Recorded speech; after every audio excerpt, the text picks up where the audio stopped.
Why am I in this meeting?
our proposal. Unfortunately, the Master Campus Plan Steering Committee is a committee that sort of works more so on the long-term goals of the university, and so that might not be exactly where we will find success, though we also need to submit it through that committee. We need to send it through the university, through our connections with the SEO, to find an alternative route for a current solution to this very big need that students have identified. The flag policy, we are happy to announce that this executive successfully advocated for an Every Child Matters flag on Truth and Reconciliation Day. And we are currently working on drafting amendments to the university's flag policy to lobby for a permanent Algonquin Nation and other flags to fly on campus at all times. And this is an important step forward towards creating true representation and community safety on campus. And sort of those amendments would also include making the Every Child Matters flag flying on September 30th a permanent change. Rainbow Crosswalk. So CUSA's GSRC and the BPSI have worked very hard on a proposal to update the Rainbow Crosswalk to the 2021 version. Actually, I think Fars will probably go into more detail, so I'll let him do that. But exciting that the university is going to update the university. The equity has approved that draft, and the university is moving as quickly as they can to help us implement this with FFP. VPF hiring. This was we spent the last few. I know the hiring committee spent the last few weeks getting everything in order for our VPF hiring, which is happening today. So that's exciting. And behind the scenes, staff have been working on an onboarding plan for that individual as well. And in the meantime, Devin has been doing a great job serving interim in that role, and will be useful in the onboarding process. Voting software. So CUSA is working to implement a new voting software for our elections, both for clubs and general elections. This initiative was approved by the CUSA board, and hopefully we'll have more updates on that in the future. Budget. So we have completed a draft of the budget, and the executive director and former director of finance are currently finalizing that, and we're getting everything ready to be presented to the board for their approval at their regular November meeting, and then council later this month. The video audit materials are to be approved at the regular November meeting of the board of directors as well, and have gone through the committee level, the finance governance and the committee. But I'll allow the representatives from the board to speak more on that as well. Athletic sponsorship. So we're working with our full-time and senior staff to create an athletic sponsorship deal. So hopefully we'll have more information on that in the coming reports as well. Tabling, we're also working with the university to attain increased tabling locations for CUSA clubs and programming. We've been receiving a lot of requests on this, and so that is something that we've identified as a priority for this year, and working on that with Grace from the SEO to get some additional tabling space for our clubs and our programming things. Collective bargaining, so 3011 should be finalized this month, and 1281 should begin sometime this month, or early next month, I suppose, but hopefully this month. And that will be something that the new BPF gets to dive right on into. Master Human Services Agreement, hopefully also to be finalized this month or early next month. We're getting close to the end on both that one and 3011, which is really good news. I had Panda here. Yeah, CUSA. The execs volunteered with the SEO to clean up the community after the Panda game to ensure that the event continues on next year. And we also participated in pre-game tabling, door knocking as part of the university's campaign, which Hallie will likely chat more about.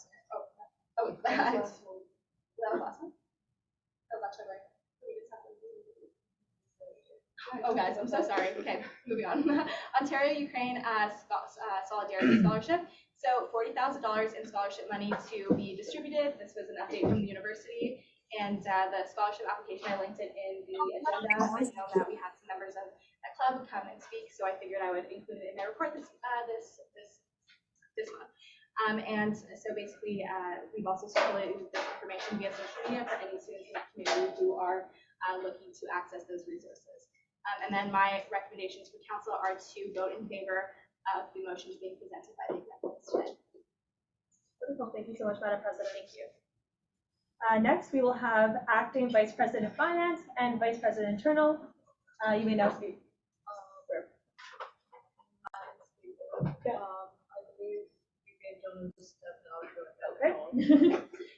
We'll move. Yeah, exactly. We'll move on, and then when he does return, then we will get it, ask him to speak. So next, we'll have Vice President, Student Issues. You may now get it. Thank you, Madam Speaker, for the recognition. So first off, the past month, I worked on the multi-faith space town hall with the campus master plan. We consulted with a lot of religious groups on campus. They shared their concerns with the current spaces, their inputs for the future, and how they wanted to shape it to be. They covered areas of accessibility, accommodations, improvements, exit points, safety hazards, and stuff like that. The past month, we did our Pop the Stigma campaign, which is for mental health. And I'm proud to say that it was the most successful campaign till today. Hopefully there's more successful campaigns in the future. Our tabling alone, we tabled 3 days, and the 3 days I reached over 250 students. We did Therapy Docs at Wellness Center, which is a record-breaking 313 students that attended the Wellness Center. I collaborated with RISE and GSRC for their Rise and Shine and Beyond Resilience event. Again, massive participation within both service centers. CUSA did its first ever comedy show, Jokes Aside, with Zoltan Pistas. Again, it was actually a full event. We have people buying tickets at the gate too, so it's good to know that people there's still an appetite for ticketed events. Students are still showing up. It was part of exam season, and students gave a lot of good feedback about de-stressing ways and how a comedy show provided some insights, a fun way to talk about mental health. So that was good. I worked with VPCE and the SEO for the Pride Festival. We did a paint-along workshop. We did a call-out for student painter. Most of our initiatives this year is giving it over 2 students to do it, more student-oriented and student-led. We did a call-out within our social media, and we were successful to get a student painter to facilitate the workshop. We also did a drag show with over 300 students that attended the event. Again, another successful event with massive participation from students. Again, that was done with VPCE too. I also sit on the Mental Health Advisory Committee with the university, and updates that they gave us is that by the end of the semester, there's going to be a racialized counselor on campus. Their newly launched Wellness Navigator has been introduced by the university. So the Wellness Navigator is basically a tool where you do a little bit of, if you're looking for mental health resources, you do a little sort of a quiz style way, and then it connects you with mental health resources on campus and off campus. We made sure that CUSA services like the Wellness Center and our other service centers are included in this Wellness Navigator for a more first step response for students. And then the university is also informed that the mental health framework that the university launched last year will be telling the departments, different faculties, to make sure that they follow through the implementations and be in compliance with their mental health framework, and to give resources to students.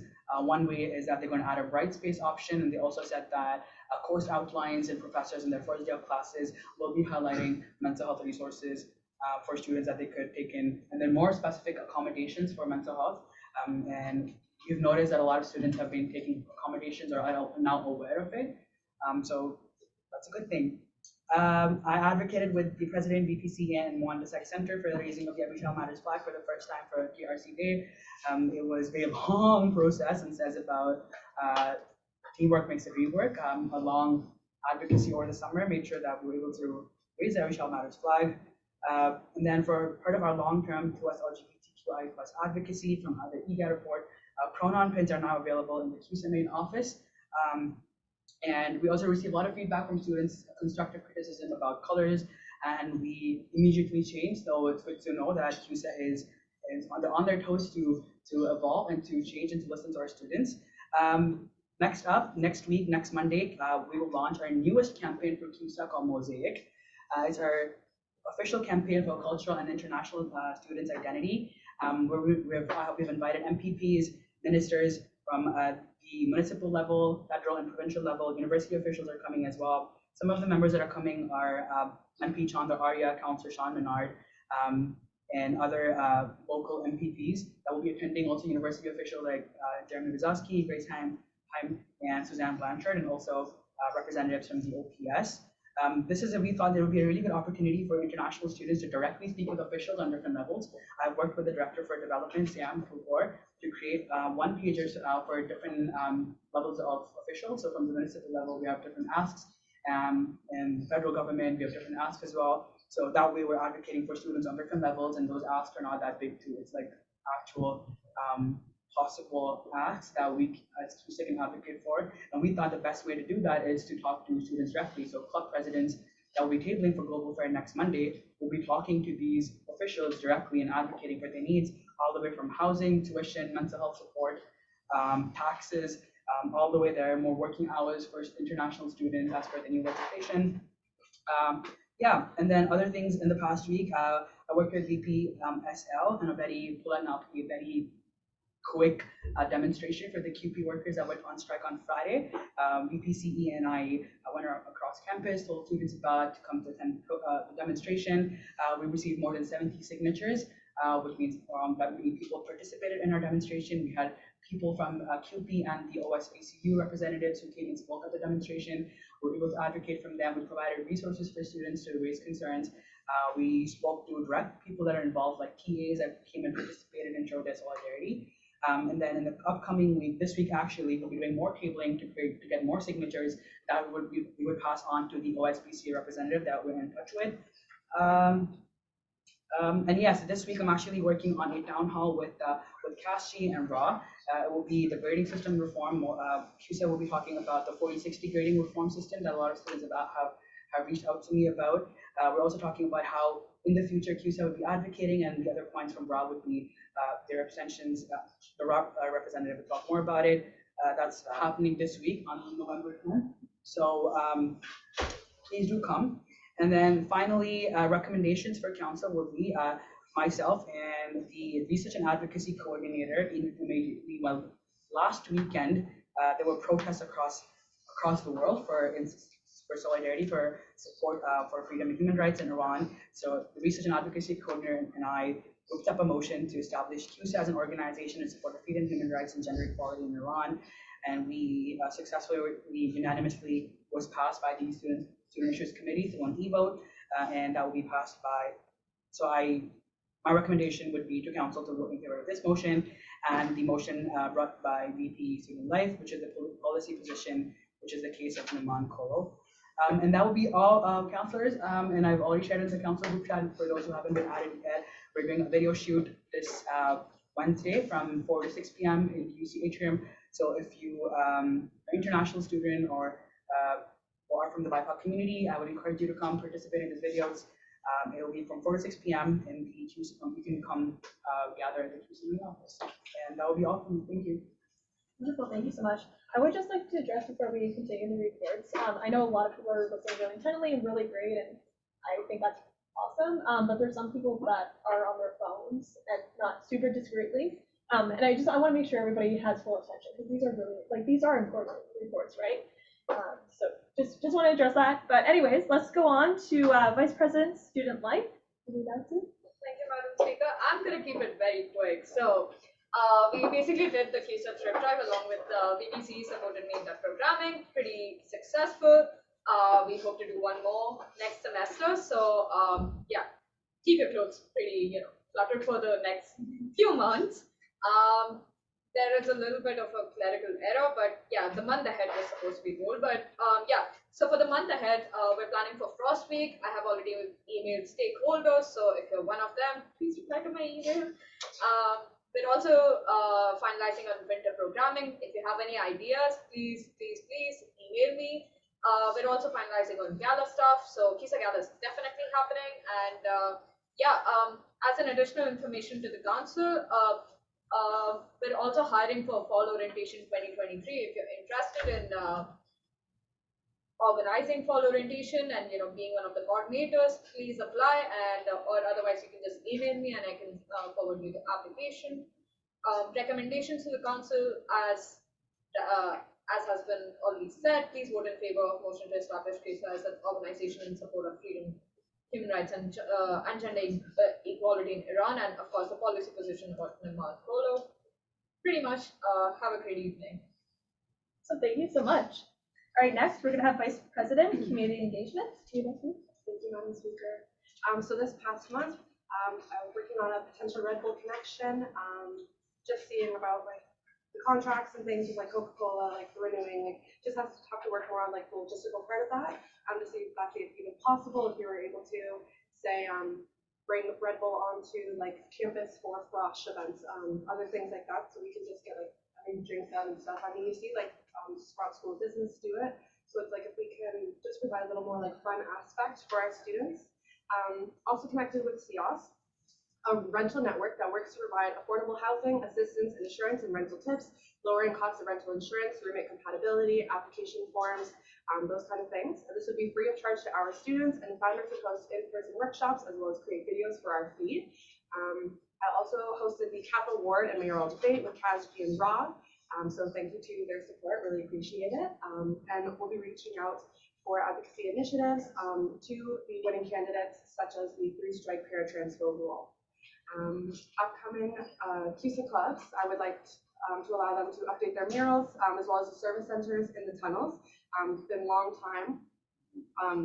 The entire time I've been here personally, I'm in my 4th year, like no updates have been done in the tunnels, and it's like, let's show like the improvements and like the new initiatives from our clubs, and like there's rebranding, so you know.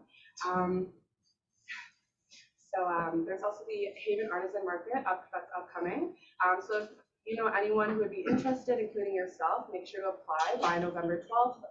So this is just like if you have like a small business or you know anyone who does, I would definitely recommend you to encourage them, or like I say go for it, like just try it out.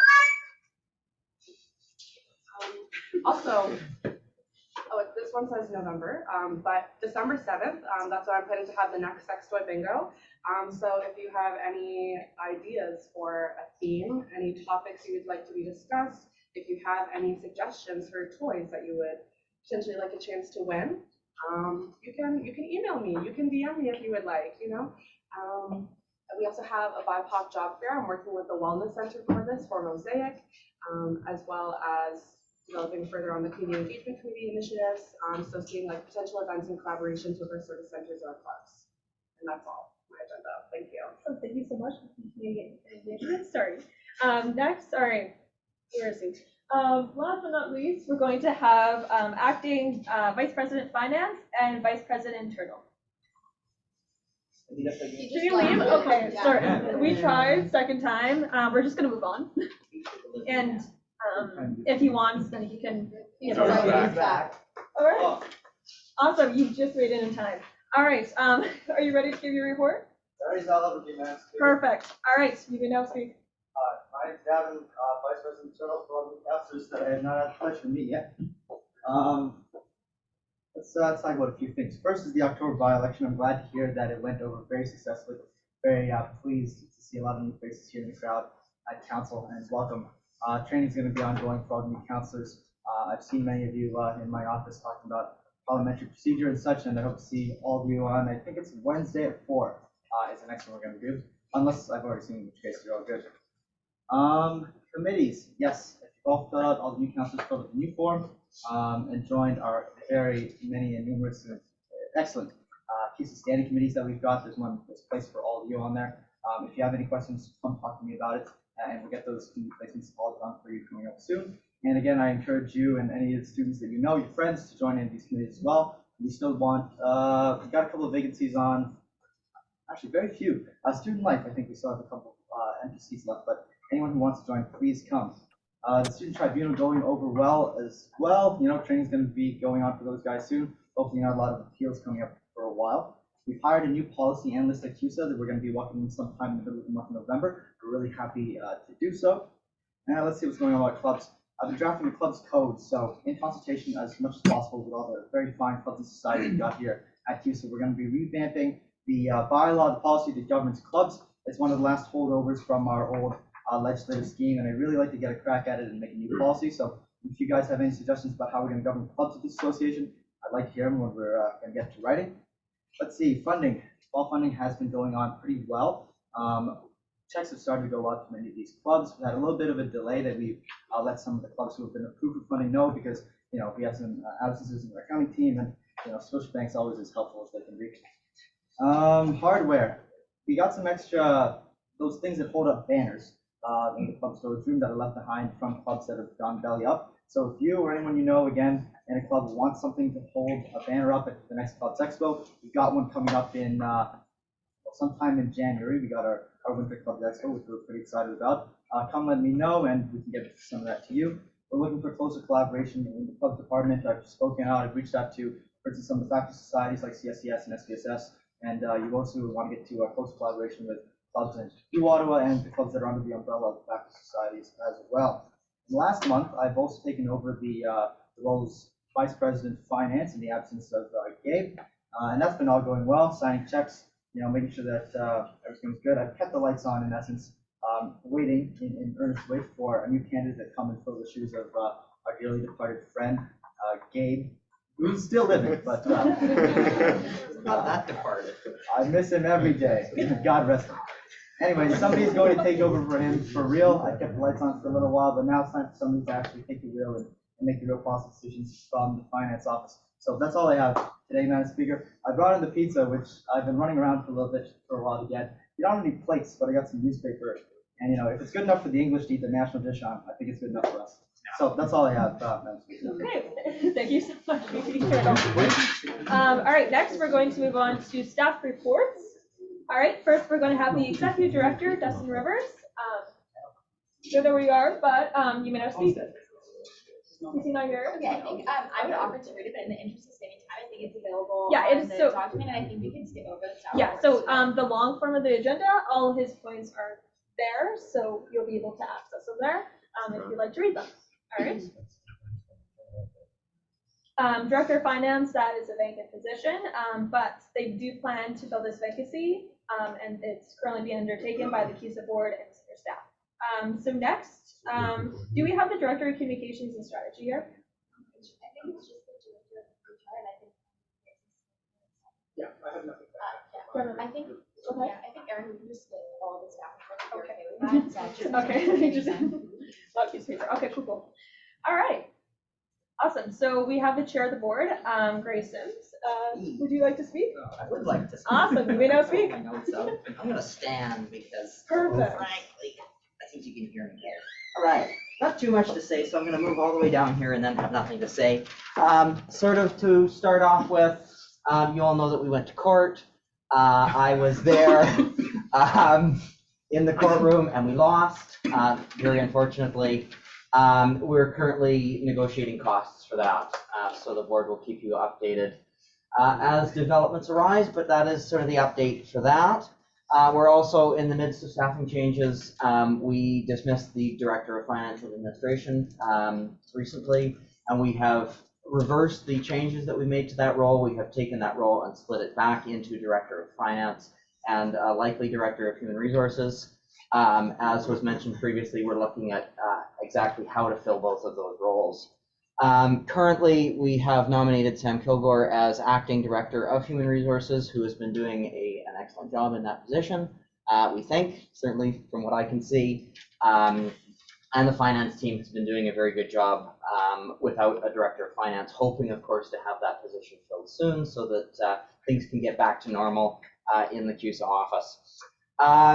As for that, our upcoming meeting is November 14th at 7 p.m. in Haven. We don't have too many other updates. We've got various ongoing projects, some human resource stuff, some finance stuff. Looking forward to seeing the budget, hopefully at that November 14th meeting. If there's any questions or concerns for the board, always feel free to get in touch with me, board chair at CUSAonline.ca, or any of the other board directors.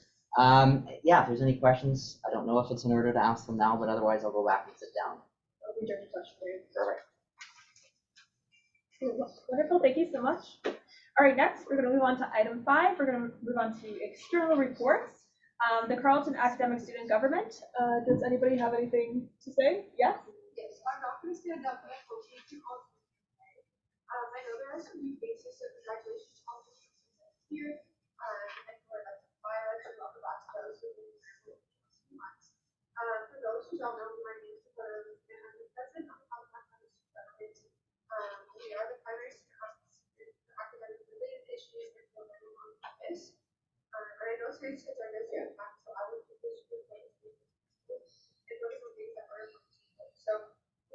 first council meeting with the CR and OCP's last construction review. We pass operating budget, ratify the hiring of our CPI, and make the hiring of regular positions. Our next meeting is this Thursday. We still have a handful of vacancies in every faculty, especially strong. If there are any strong counselors here, please share with your friends and classmates that we have no strong counselors and we love some. So yes, please reach out if you are interested in getting involved in classroom all this year. We've also launched our first funding period for AIF, which is our academic initiative fund, and with the help of our communities, we are able to provide funding for years to society events this semester. Our second funding period is currently open until the end of the week, so please take advantage of this opportunity and share it with your students. Looking forward, we will be a part of the upcoming CUSA Rock on Wednesday evening. Our Portuguese event with collaborative with Forest, focused on grading reports, possible extensions of compassionate grading, and hearing general concerns about grading systems that are currently in place. We'll also be launching a daily consultation before we move report decided, so this is something that we're passionate about. I would really like to connect with you, engagement, president, and passion.ca. And I think I will stop there just to respect everyone's time and the agenda, but if you're interested in any of our other work, take a look at our website, social media, or feel free to reach out to any board members of the association. Wonderful, thank you so much. Next, we have Brito River Residents Association. Would anybody like to speak? They're absent, all right. Next, we're gonna go on to the Graduate Students Association. Would anybody like to speak?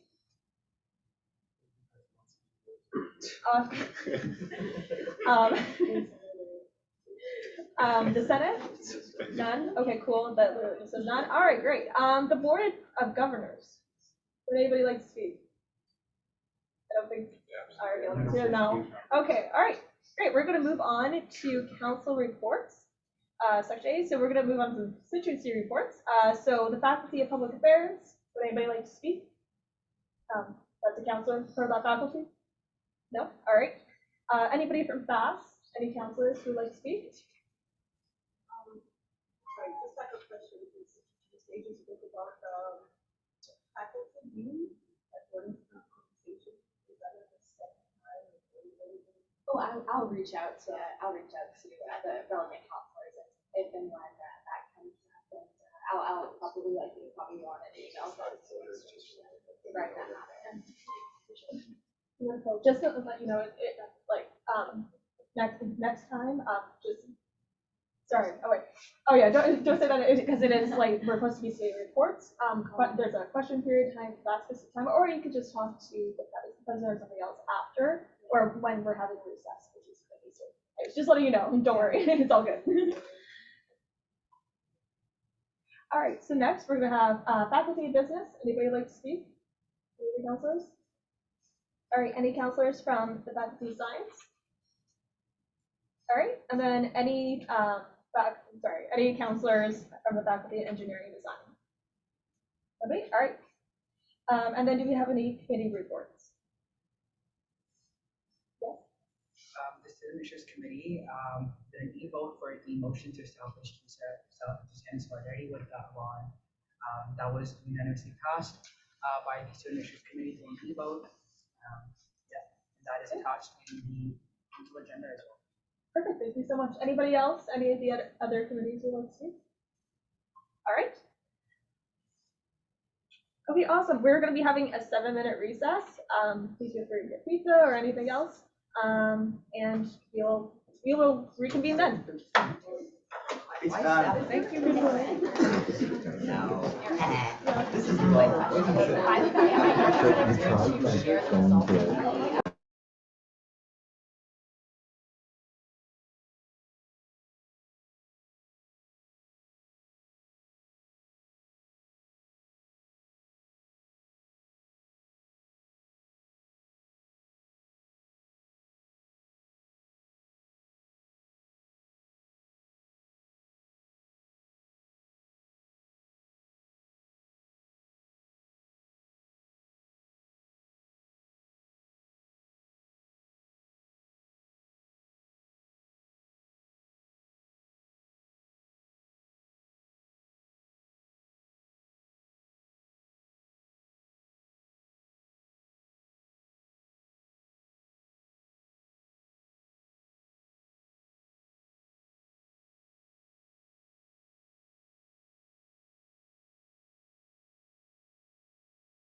Oh, yeah. Michelle.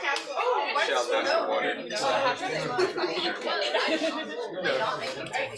have the water?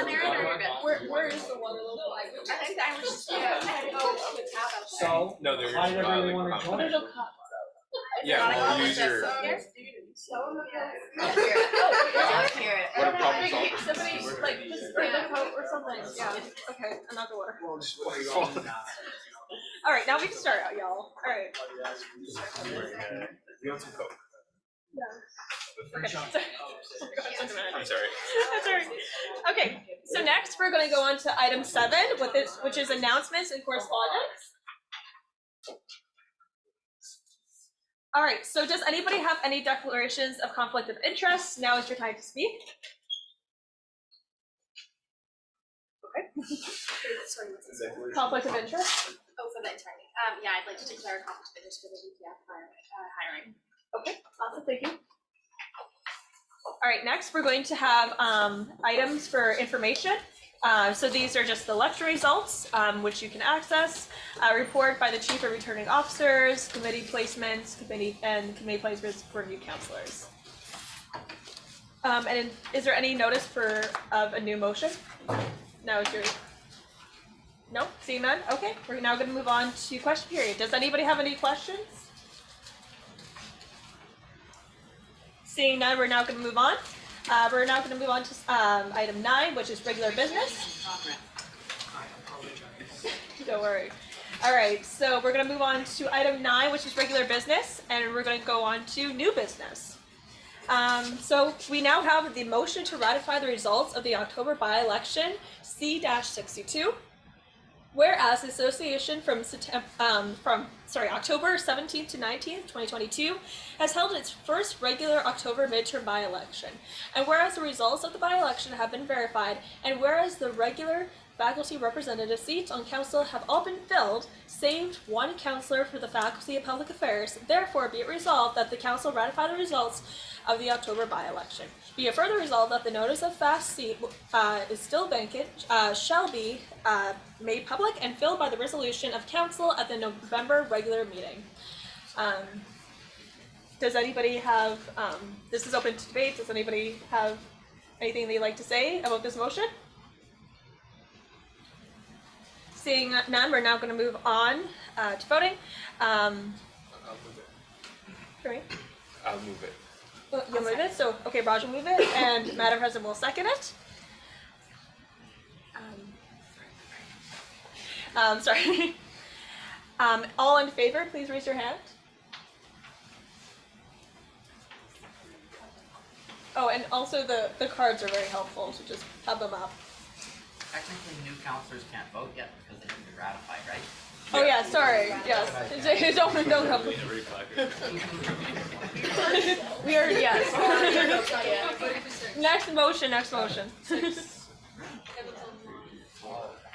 6, 7, 8. 8, and we have somebody you said on. Sorry, you said we have somebody on Zoom.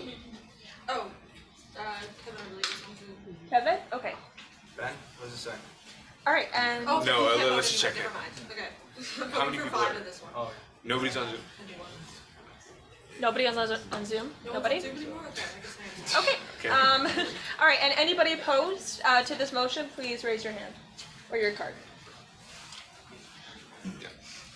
All right, seeing none, we have now moved the motion to ratify the results of the October by-election. Awesome. Congratulations. You can now vote. All right. At 8. Minus. Yeah. The proxy, I didn't have proxies. I'll take some. All right, wonderful. We're now going to move on to the election of the Vice President Finance. All right, so whereas Gabriel, or Gabe, last name there. Anyways, Anyways, okay. Ferris Kebab list. Thank you, everyone. Awesome. Tendered his resignation as Vice President Finance, Secretary Treasurer, effective on 7 October 2022.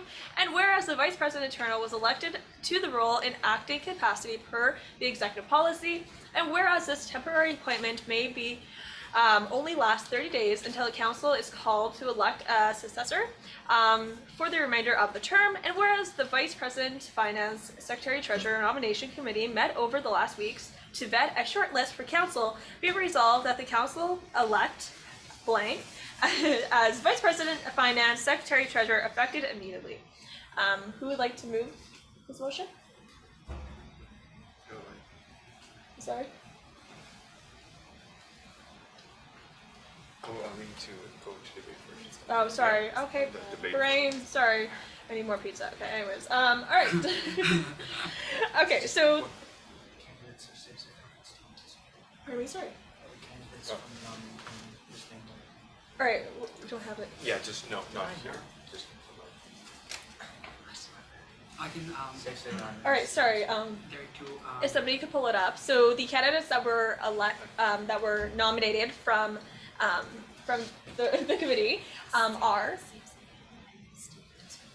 So Steve Manzoor and Safe Zaydan. Okay, wonderful. Okay, perfect. And there's also been the documents of recommendation that have been sent out to all councillors. Hopefully everybody got the chance to read that. Also, is there any nominations for candidates for this? Please raise your hand. Yes. I'd like to nominate myself. Perfect. Awesome. So we also have candidate C now, which is Jordan Vecchio. All right. point of information, Madam Yes. Speaker. Aren't the nominations supposed to be gone through the Finance and VP Finance and Treasury Nomination Committee? Technically, yes, but as Davin was explaining this before, so because Jordan Vecchio did go through the process, he did get the signatures and the things that were listed in the policy. So he doesn't have to be recommended. He just has to have those signatures and other components, which he already did. Follow up? Yes. What sort of signatures? VP Internal would be great to answer this question. I can rise to just the parliamentary by the parliamentary inquiry of my colleague. So typically in Robert's Rules of Parliamentary Procedure, when there's a nominating committee that exists to tender nomination, which as I understand VPSI was on, the nominating committee can present their recommendations to council. Council of course has the final say so, and council can also choose to elect a different person who is eligible. Of course, the only persons who are eligible are those who were running to be VP Finance in the first place, which includes Councilor Vecchio and a number of other people whose names escape me at this time. So he would be eligible, and because in Robert's Rules you can nominate anyone on the floor, this is valid, from my view. I'd like to raise to a point of order.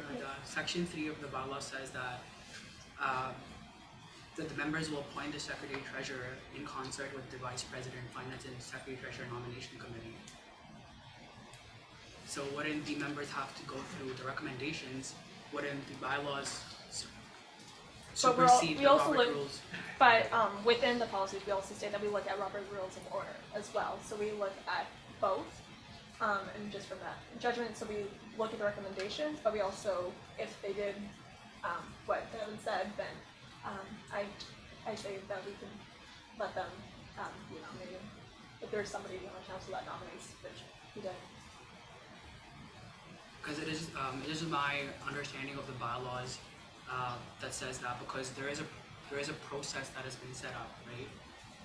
Do the other candidates have the similar privileges? So can other councillors now get up and nominate themselves for the committee? If they were eligible. If they're eligible. But where does it say this? The electoral code, same as the process we went through when we ran to be vice presidents. But the vice presidents, our hiring was very different from the finance hiring, part of the CPRC, isn't it? In some aspects, it's the same. So the added step in the vice president, secretary, treasurer hiring, and I did help with the CPRC last year when we wrote the terms of reference for that committee. The added step there is that rather than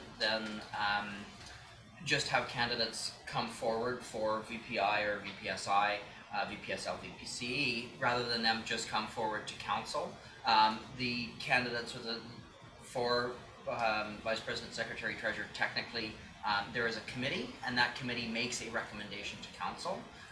That is in no way limiting of the number of individuals that can be nominated then on the floor. So that committee makes a number of recommendations. And it is now currently in order for someone like Councillor Vecchio to self-nominate. It would indeed be in order for any councillor to nominate any individual who is eligible, not only the people who applied. Indeed, someone could nominate myself. I certainly didn't apply. Someone could nominate anyone. The only difference would be they wouldn't have gone through the vice president, secretary, treasurer nominating committee. Yes, Am I allowed to ask a question? yes, you can speak. So in that case, then I could have, for example, foregone going through the process of going through the committee and applying, and then come to the council meeting, and then ask somebody to nominate me on the floor without having gone through any of the processes. Is that correct? But I think that you got a recommendation letter, councilors now know, like, oh, Oh, you're no, great I'm not expertise, saying right? that I regret going through the Oh, yeah, process by yeah, any no, we means. all know No, that. I'm just asking, is that what Mr. Sanders is saying here? Technically, I believe that's the case. That's yes. correct? Yeah. Okay, it's good to know. Yeah, and it, like you said, like if you look at the wording, it's a recommendation, right? So we're recommending that you should vote for this individual because of their expertise and what they can contribute Yeah, for no, this so position, right? Absolutely. So you just look at the wording, so. Well, Yes. then the motion should have stated that when it says about it, because right now the motion says that the appointment must be made by, is a nomination committee met over the last weeks to shortlist for council. So if that is allowed, then we should have an amendment to the motion, because to maybe make it known to the committee, I was part of the Secretary Treasurer Finance Committee, and just coming also from the portfolio that I'm the spokesperson for CUSA's equity matters. It's just that all the candidates are on this stage right now, and they're nominated by the committee. I just feel it might be unfair to the candidates that were nominated by the committee, and it feels like, and I will speak this for myself, not for the entire board. I'm not sure if I believe there was Jody Matthews is on the call as well, who was part of board member, was part of the committee. It's just that it's disrespecting to the nomination committee, because there were people that went through this process. I believe it up to be council, obviously, because DPs don't have whatever, but I'm just trying to, what I'm trying to say is that the authority of the committee is just being, it looks like a loophole. So we understand that, and maybe like for next time we can we have policy committees and things like that, and maybe reevaluate that. I look the wording as it's a recommendation, so you get either chosen or not chosen for that recommendation, and that recommendation will help you, right? Potentially. So I can look at it that, but we also have to consider Robert Rules of Law, and then also what Grayson said about it. So I'm going to allow Jordan Vecchio to nominate himself for this position for this time, if that's okay. Would the Madam Speaker be open to amending the motion to say that, whereas council would have the opportunity to nominate someone at the floor, because just from the motion that does say, it supersedes that the nomination committee's recommendation either. So if someone's open to that that amendment, that would be much appreciated for the procedure that we have established. Like another question I had is that. I think we can amend the motion for that. Don't have to vote on it, but yeah, we can. So it's the specific amendment that you want to make. Just repeat it again, then Gavin. I'm not open to the recommendation. It's up to council to do that. Okay. I won't be moving any recommendations, but I'm just saying for the sake of equity and fairness, to include that, like if council is what they want, to make sure that we go ahead and there is precedent that said, because this is not something that has been precedented by our bylaws, right? this is not the process that other candidates have followed. So just to touch base on that. And then the other question I had was, does nomination include 2/3 majority of council to entertain the nomination? Because council wasn't informed about it, right? So wouldn't that, because it's new agenda, a new item, so would that need council's approval to be added to the agenda?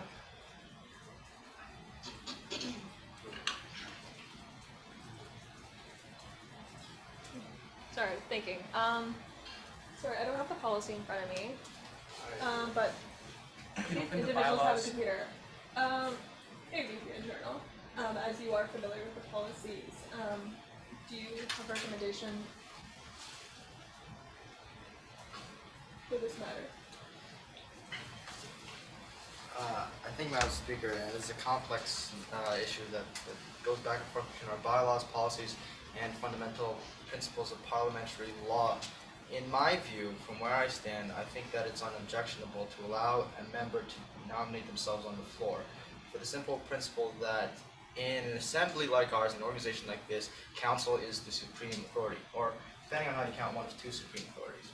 A nominating committee has power delegated to it temporarily by council, but in Robert's rules, it's standard practice to have even, it's standard practice to allow people, councilors, members of the assembly on the floor to make nominations of their own. While in their wisdom, they should be able to discern between and be able to know that the nominating committee might have made a wise or unwise decision. That's up to them and up to you, really, to decide. But at the time, I think it's unobjectionable to allow a nomination from the floor, given that whoever is nominated is in fact eligible. I leave it to council's conscience to decide the political question of who should win. Okay. Taking into that consideration, unless somebody wants to make amendments to the motion to include that nominations from the council can be accepted, we're going to proceed just from those recommendations. Yes. Sorry, just for my own information, how exactly are we proceeding? Are we proceeding with? Well, has somebody made nominations or two? has somebody made an amendment to change? If nobody has, then we're gonna move on. Nobody has? Yeah, we go to debate. All right, cool, Candidates. awesome. Okay, so we have 3 candidates, everyone. And so we're now gonna go into debate format, very exciting. So if we could get the candidates, where do we say, in the back? Would that be, or, well, they have to In the get this, front. in the front? Yeah. We can have them in front, so if possible, if all the candidates can line up in the front, and we'll discuss the rules, and then we'll go from there. Actually, since we're using a webcam, if you prefer, you could always turn the webcam around. Or would you prefer for it to face council? No, we can turn it around. You can do it around, yeah. Would we be able to turn the webcam around, the candidate? Sorry. Be able to move the webcams like together because the candidates are going to come here and you guys don't know the candidates. Is that possible, Dan? If not, it's okay. But we just wanted to move the webcam to face the opposite way so that it can view the candidates who are going to come stand here. Oh, are you okay if they stand here? Because then they can just turn the webcam. Yeah, that'd be good. Okay, sounds good.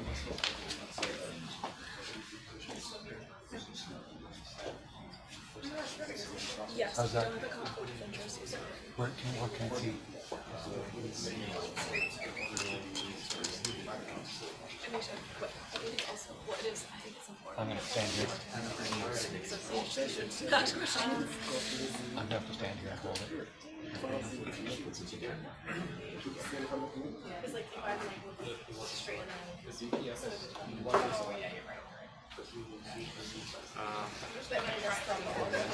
Okay, any member. Is that enough?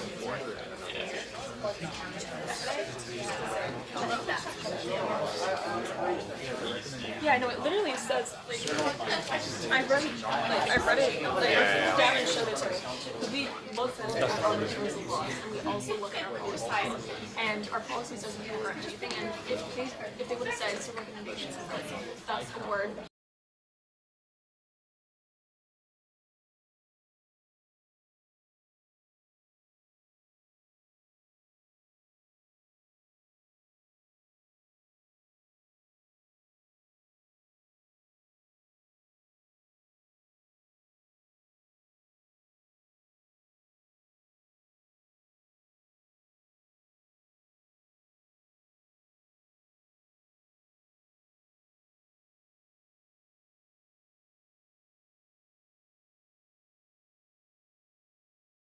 All the candidates, if you could please line up.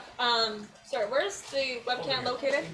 Just yeah, they're pointing. Just go over that way, that direction. And kind of line up. Is it possible to have a table, or is that too much to ask? There's no table. Do you have a table? Yeah, what we can do is, yes. Okay. I'll just.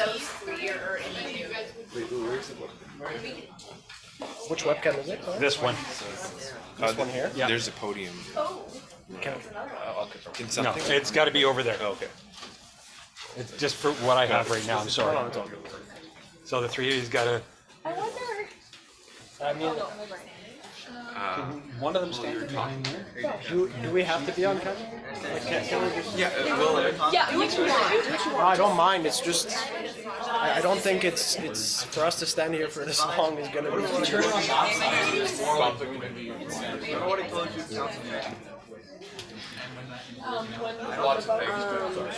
We can't force you to leave. Yeah. I will. No, I mean, like they want to be able to like I should have taken more time coming about this. No, Like this side. actually, we'll make yeah, like if this if you think this works better, yeah, then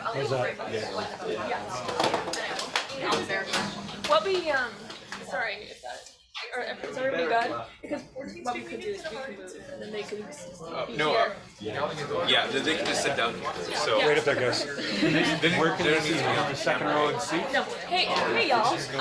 We're gonna move so that you guys can go right here and talk directly to the counselors who are gonna be. But not to the camera. Don't worry about. Okay, sure. Yeah, no, I'm not. I'm just going to. Can we move? Do you think if I?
Okay, we're good now. All right, thank you everyone.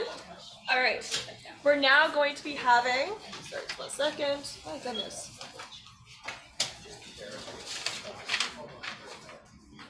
Okay, that didn't work. All right, we're now going to be going on to debate. So how this is going to work, everyone, is we're going to be having opening statements, and that's going to be 2 minutes long per candidate. And then we're going to be having questions from counselors, you guys, and student at large. And that's going to be 1 minute per candidate per question. And then we're going to be having, after that, we're going to be having deliberation of counselors, and candidates will have to leave the room for approximately 10 minutes. And then you'll come back into the room. So anyways, all right, so we're going to start off with opening statements. Sorry, just one moment. Sorry, just, yes, sorry, just for myself, could each candidate state their name, if that's possible, so the individual that's in the back? My name is Saif Zaidan. Saif Zaidan, okay. Okay. Steve Mansour. Steve Mansour, okay. And yours? Okay.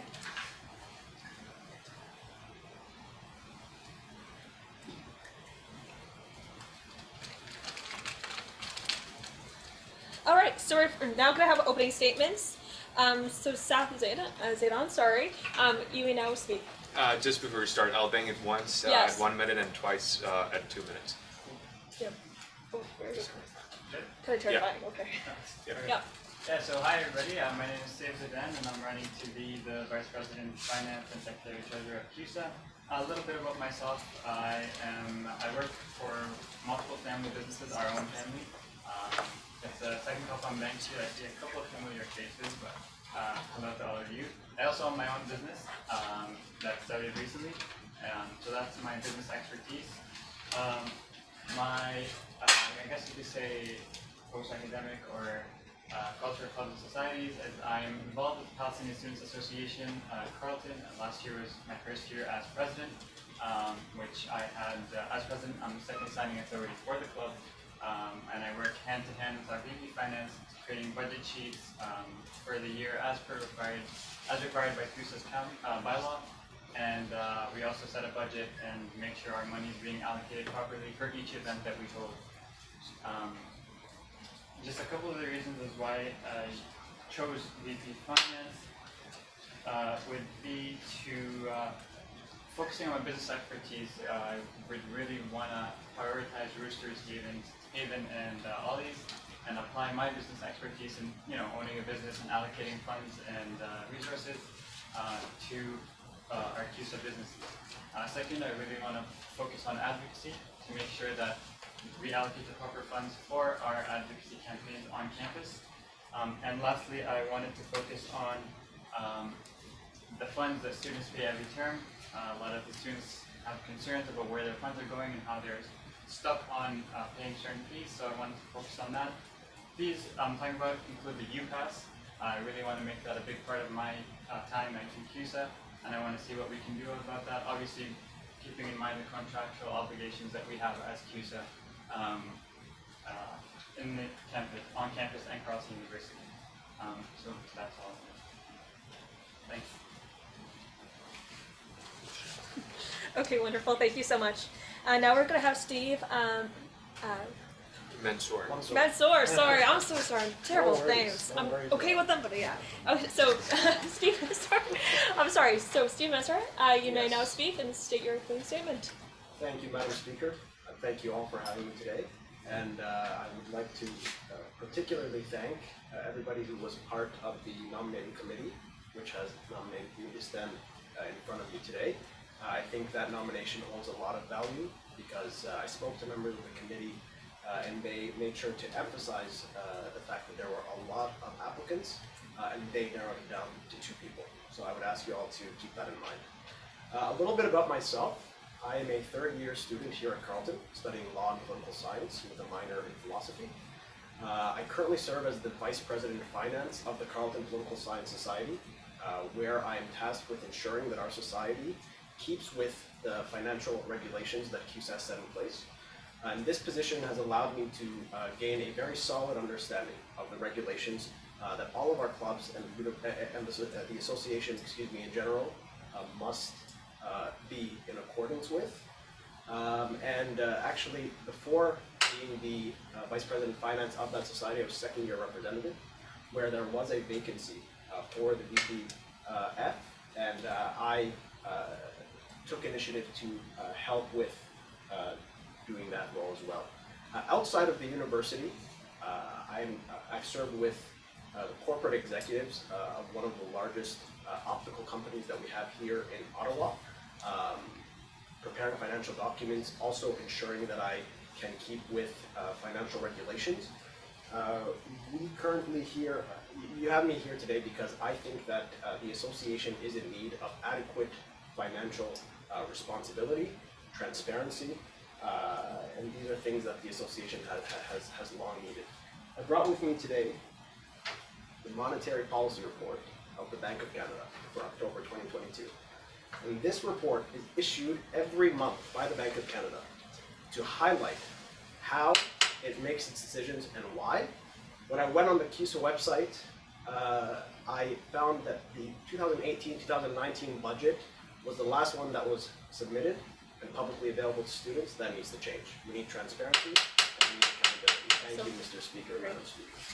Thank you so much. All right, next we're going to have the next candidate, Jordan Vecchio. You now speak and say your statement. Thank you all. My name is Jordan Vecchio. I'm a third-term counselor here on CUSA, representing the Faculty of Public Affairs for 3 terms now. I just want to start off by saying I thank everyone that was a part of the committee that nominated these 2 great individuals today.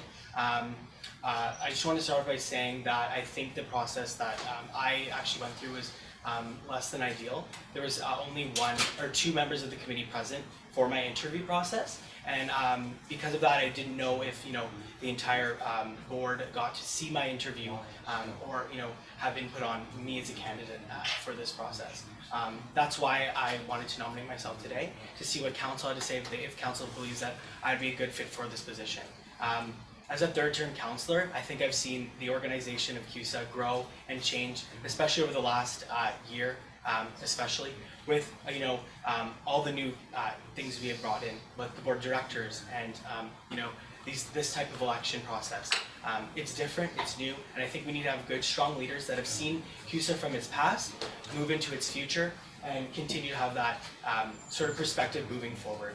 I've been, like I said, a counselor for 3 terms. I also worked on the Rideau River Residents Association for 2 years, and I worked heavily with the president on that organization, creating budgets to make sure our organization was fiscally responsible and taking care of students' money. I know that the CUSA, money that CUSA takes in is from students. It's the students' money. It's not my money. It's not your money. It's everyone's money collectively. And I think we need to work transparently and accountably, have a lot of student consultations to where they think the funds should be spent effectively. I think I have that experience from doing the broad budgets for many years. And I think bringing in more student consultations is important to make sure we're representing students effectively with their dollars. I have a lot of other initiatives that I'd like to bring in, but thank you. Awesome. Thank you so much. All right, we're now going to move on to questions from counselors and students at large. Going to 1 minute per candidate per question. All right. Hi everyone. Okay, sorry. Does any counselors or any student at large have any questions? Please raise your hand. Preferably if you could stand up and state your question, that would be great. But yeah, does anybody have any questions for these candidates? Yes. So for any of you who don't know me, my name is Kathy Hammond. I'm the Fed counselor who's present today, so I have 6 votes today. It's very important to myself and the people that I'm proxying for today to know many of you have experience in CUSA and many of you don't have experiences in CUSA. How do you think either one of your positions could be beneficial to CUSA on the lens of going in here with a clean slate or going in here with multiple years of experience? Thank you for your question. We're first going to start off with Saf. You may now speak. So the biggest contribution I would bring as a CUSA's VP Finance would be my business background expertise. I mean, it doesn't get as close as, it's going to get as close as possible to bringing my experience onto CUSA. I own a business that has thankfully been successful so far, We have multiple family businesses that I run and control the finances of. And during my employment life, I worked for a company, it's a garage door company, but I was in charge of placing purchase orders, and that shows they trusted me to place purchase orders. The purchase orders I placed were, in total, I would think, over $300,000 worth of money, and that I was entrusted. And so yeah, that's what I would say. My business expertise is the biggest contribution I would do when bringing to CUSA. Okay, wonderful. Thank you so much. Next, we're going to ask Steve. Sorry. Steve, is that? Yeah, please speak. Oh, well, thank you, Councillor Hammond, for the question. I think that the answer to your question is that I think there should be a balance.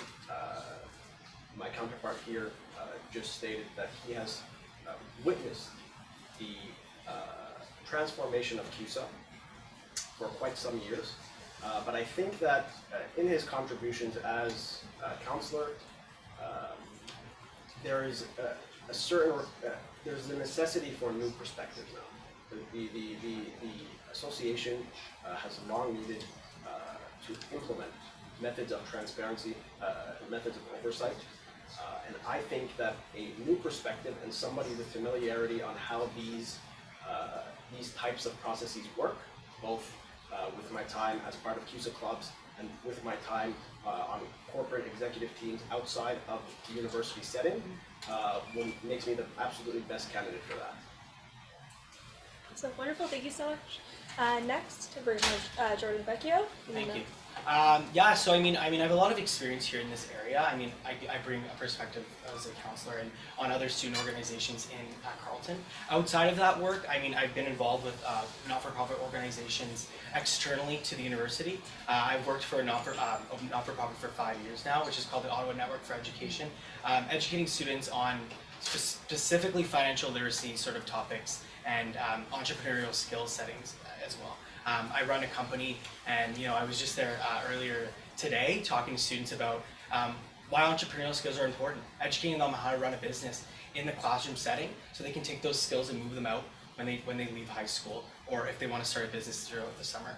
I actually had a business through that process when I was a student leaving high school.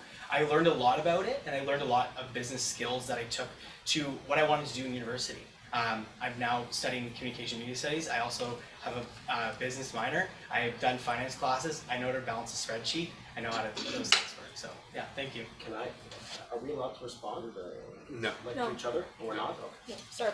No, just asking. Yeah. Okay, great. Thank you so much. Next, is any other counselors or student at large have any questions? Yes. I have a question for you first. Is that in order? For clarification purposes.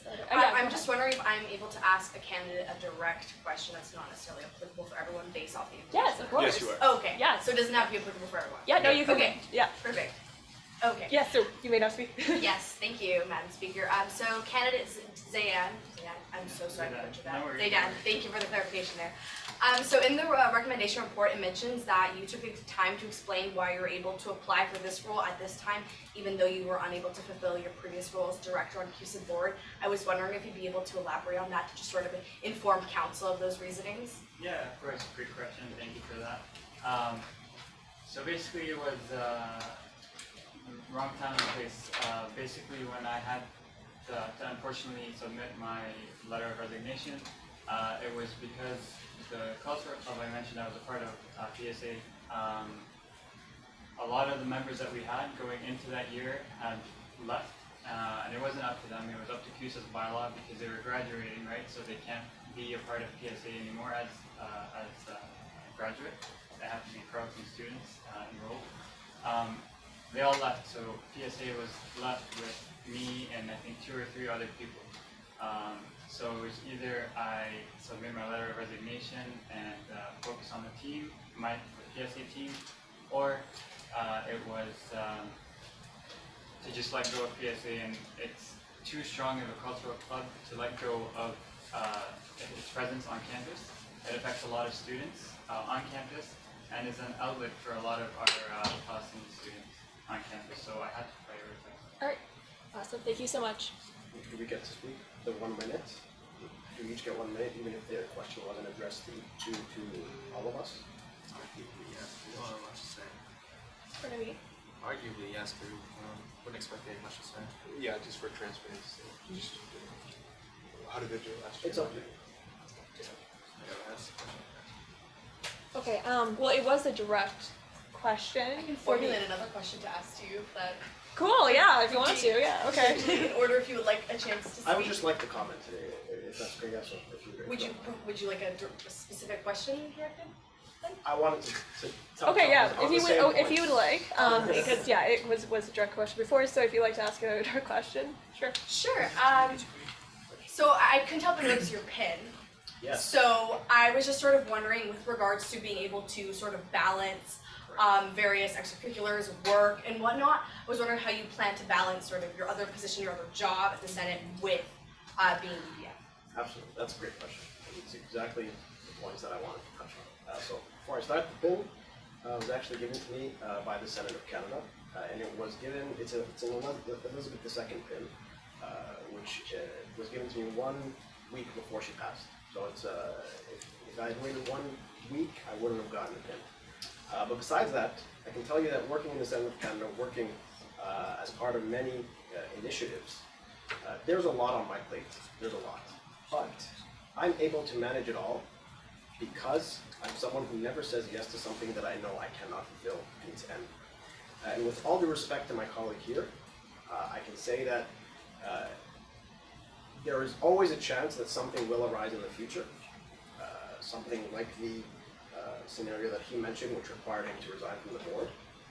But I can tell you that I will do everything in my power to ensure that I maintain my position, and I maintain it by doing a very good job, and by making sure that I'm allocating as much time as I'm telling you that I will, and that is my full attention to this position. Great, thank you so much. All right. So I'm waiting. Yeah.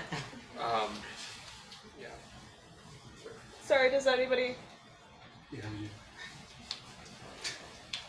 Hi, how are you? Okay. I'm doing good. Sorry, I directly don't know. Okay, so anyways, okay, hi, all right, so would you like to ask a question? Yeah, so this question is for all 3 candidates. The question is, how would you capitalize on the services our CUSA businesses provide, and what ideas would you bring to the table to grow our student-run businesses? All right, sorry. All right, we're gonna first, for me, I was, just 1 second, okay. Anyways, yeah. Yep, okay. We're first gonna start with Jordan Vecchio. Yeah, that's a good question. Thank you first for that.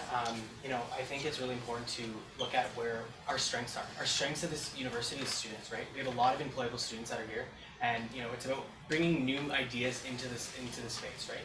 We have all these roosters, Haven Books. There's a lot of things that we have to, you know, revenue source that we have here as an association. It's important to get new perspectives in there. So I'm ready to look at and look at you know, what ideas students have to bring to the table. We have a lot of smart students here, you know, business students or any other faculty here. It's important to get information on what they think, how they think the business needs to evolve or change to make sure that it's going to serve them the best of their ability, right? We're here to serve students. It's important to have those perspectives come in and listen to what they have to say and make sure that we are able to, you know, reflect their vision of their university and their experience here at Carleton for the best of our ability. Wonderful, thank you so much.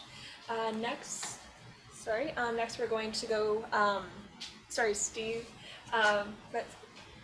Okay, all right, sorry, Steve, yes, please go ahead. Very good question. I think that it's important with respect to CUSA's businesses, but also all of CUSA's operations, for the incoming Vice President, Finance, Secretary, Treasurer, to do a real deep dive into all of the factors at play with respect to how these things operate. Running a business is no easy task. CUSA is a $7 million per year association or nonprofit corporation, so it's no small task. I can say that my experience in the corporate world outside of the university has allowed me to work with corporations quite a bit larger in size than CUSA. I can't say the exact amount, but I can say quite a bit larger in size. And I know that we need to implement ways to have people make their voices heard, like my counterpart here just said, but we also need to make sure that we're paying attention to our obligations and the regulations that are in place for us. Wonderful, thank you so much. And next we're going to have Zach. Yeah, so what I would say to that is, first of all, good question. What I would say to that is, our businesses have been remodeled recently. CUSA's businesses have been remodeled recently. So we need to make sure that our students, our new incoming students, are aware of the businesses that we have here on campus. Our businesses offer a wide array of events and resources that are open to students, and I just feel like students are not aware of that yet. And an example of that would be Haven has a podcast. They do events every week or two that are geared towards bringing students into our store and our business. So we should focus on bringing our own students to our own businesses, just so we can make sure that the funds that we allocate for each event, the funds that we allocate for each business, are being used properly in an effort to excel the corporation and its businesses. Wonderful, thank you so much. All right, next, yes. Okay, this question goes for all three candidates. So, as VP Finance, how are you going to make sure that the other executives, especially me, because I do orientation programming and a lot of my events are require a bigger budget, how do you plan to hold us executives financially accountable while also making sure that adequate and appropriate student experience is delivered by us? How would you balance that financial responsibility as well as that responsibility to the students fairly in your role as VP Finance, if you like? Wonderful, thank you so much. We're going to start off with Steve Menswat. You know Steve. Perfect. Very good question. VP student life. I think it's important to, for full disclosure, to say that from our positions currently, it's difficult to answer your question with tangible examples. But I think for any position like this, the person has to be reasonable in making their decisions. You have to consider it on a case-by-case basis and ensure that the general finances of the society, of the association, are being respected and are being administered in a transparent and responsible way. That being said, accountability, I think, is very, very important, whether it be for each individual vice president or the council or anybody, but especially the VP Finance, because you're dealing with the finances. And that is something that like I said before, I intend to prioritize by making sure that I'm remaining accountable and by making sure that every decision that I take is transparent, both the reasons why I took them. Thank you so much. Next, we're going to have Jordan Vecchio, speak. Thank you, Anshika, for the question. I think it's important to, work together as a team, right? This executive is a team. It's about looking at ways you can work together and find ways to cut costs if that's necessary. But I think it's important to have student life as important. It's one of the major important parts of this the organization, right? We are serving students, and university is supposed to be fun, and we've lost out on a lot of fun and important programming that really engages students throughout the pandemic. So it's important now to look back and say, what can we do to make sure that we can have cost-effective programming and programming that brings students to those events. And I think it's about working together as a team, right? Like I said, so we've seen a lot of good events happen recently. We had a drag show that went so well. I think it's about working with that. That's bringing a lot of EDI into this space. It's important for CUSA to be representative of the students we serve, and so working with each executive to make sure we have good. Yeah. Thank you. Well, thank you so much. Next, we're going to have Zach Sudan. Yeah. So your question. So my answer to that would be that I always have the saying that change can sometimes be good, but at times can be very bad. So one of us stepping into a VP Finance role in the middle of the year can throw a lot of people off, especially like the executives that we work hand in hand, side by side with. So in terms of that, I look forward to keeping a consistent work ethic and program that my predecessor had until I can form my own kind of way of dealing with things. The other thing I wanted to touch base on is how how I can, allocate resources for each executive.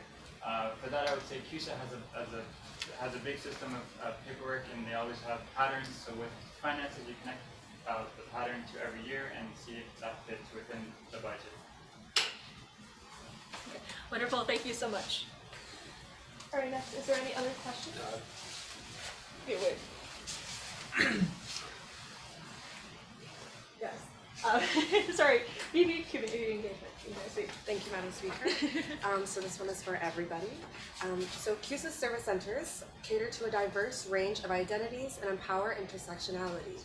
They're the first outlet that our students go to for support. How would you ensure that they're funded equitably and are able to continue providing resources as well as implementing new ones for our student body?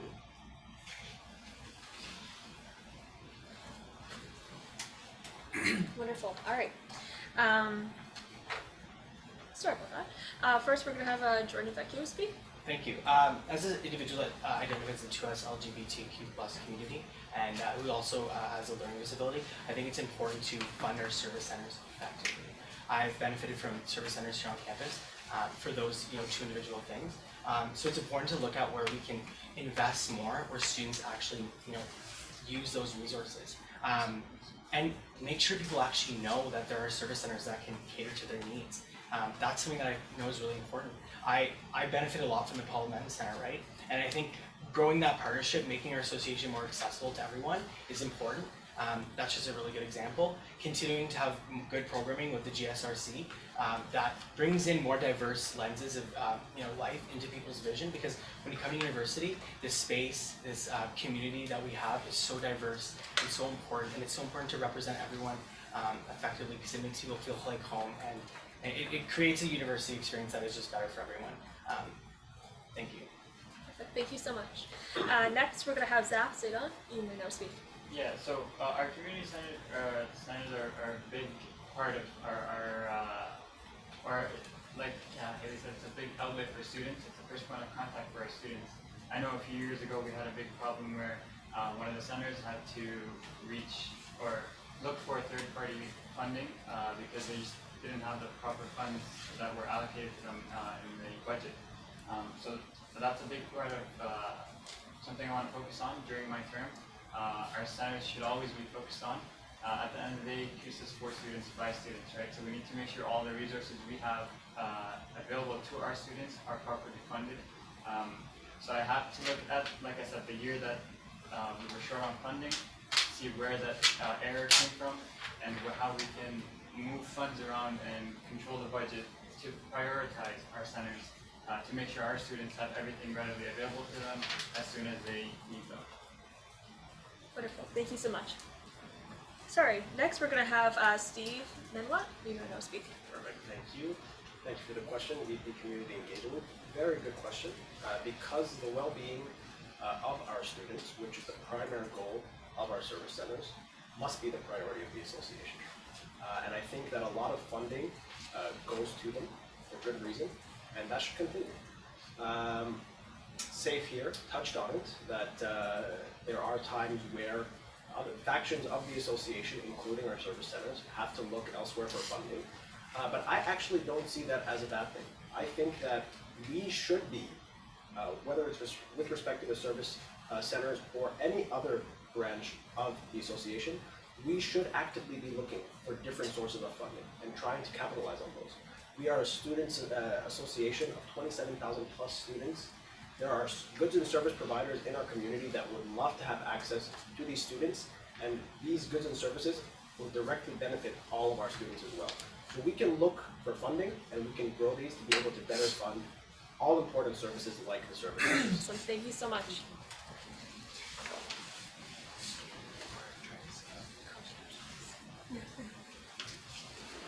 Information. Yeah.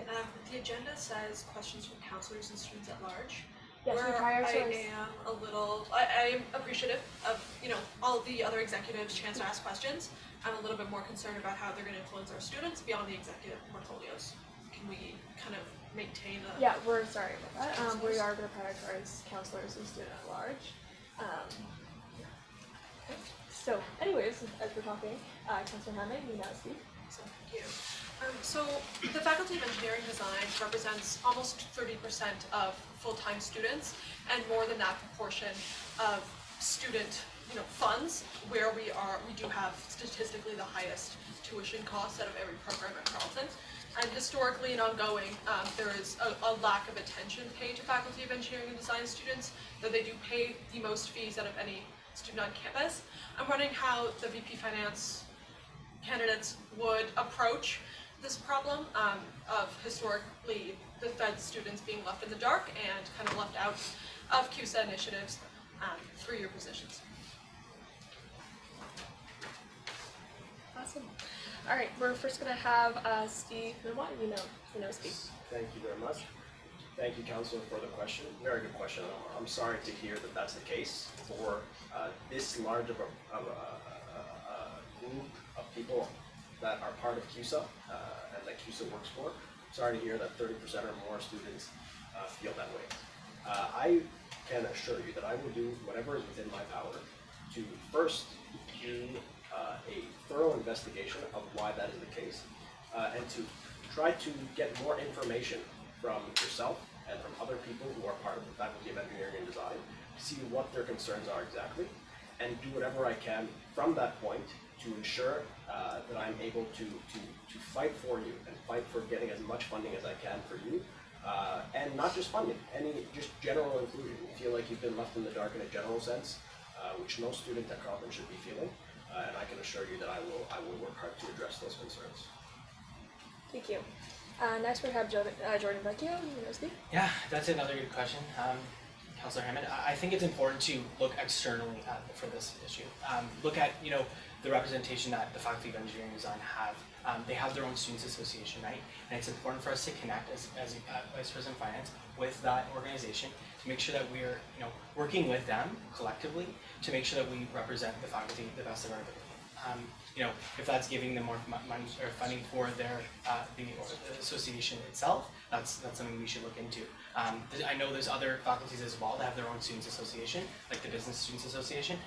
Again, it's important to work with our external partners as the Vice President of Finance to look at where we can allocate funds effectively and make sure that our students are all represented equally and fairly, because it's important to make sure that they have a voice here at CUSA, and so whether that's because of there's issues or whatever, it's important to make sure that we have that representation here. And again, we have a full council now, and we have a lot of voices that can be heard with Great, this. thank you so much. All right, next we're going to have Zaf Zidon. You may now speak. Great question, thank you for that. So, like you said, engineering students are a big part of campus. Carleton is known for the engineering students.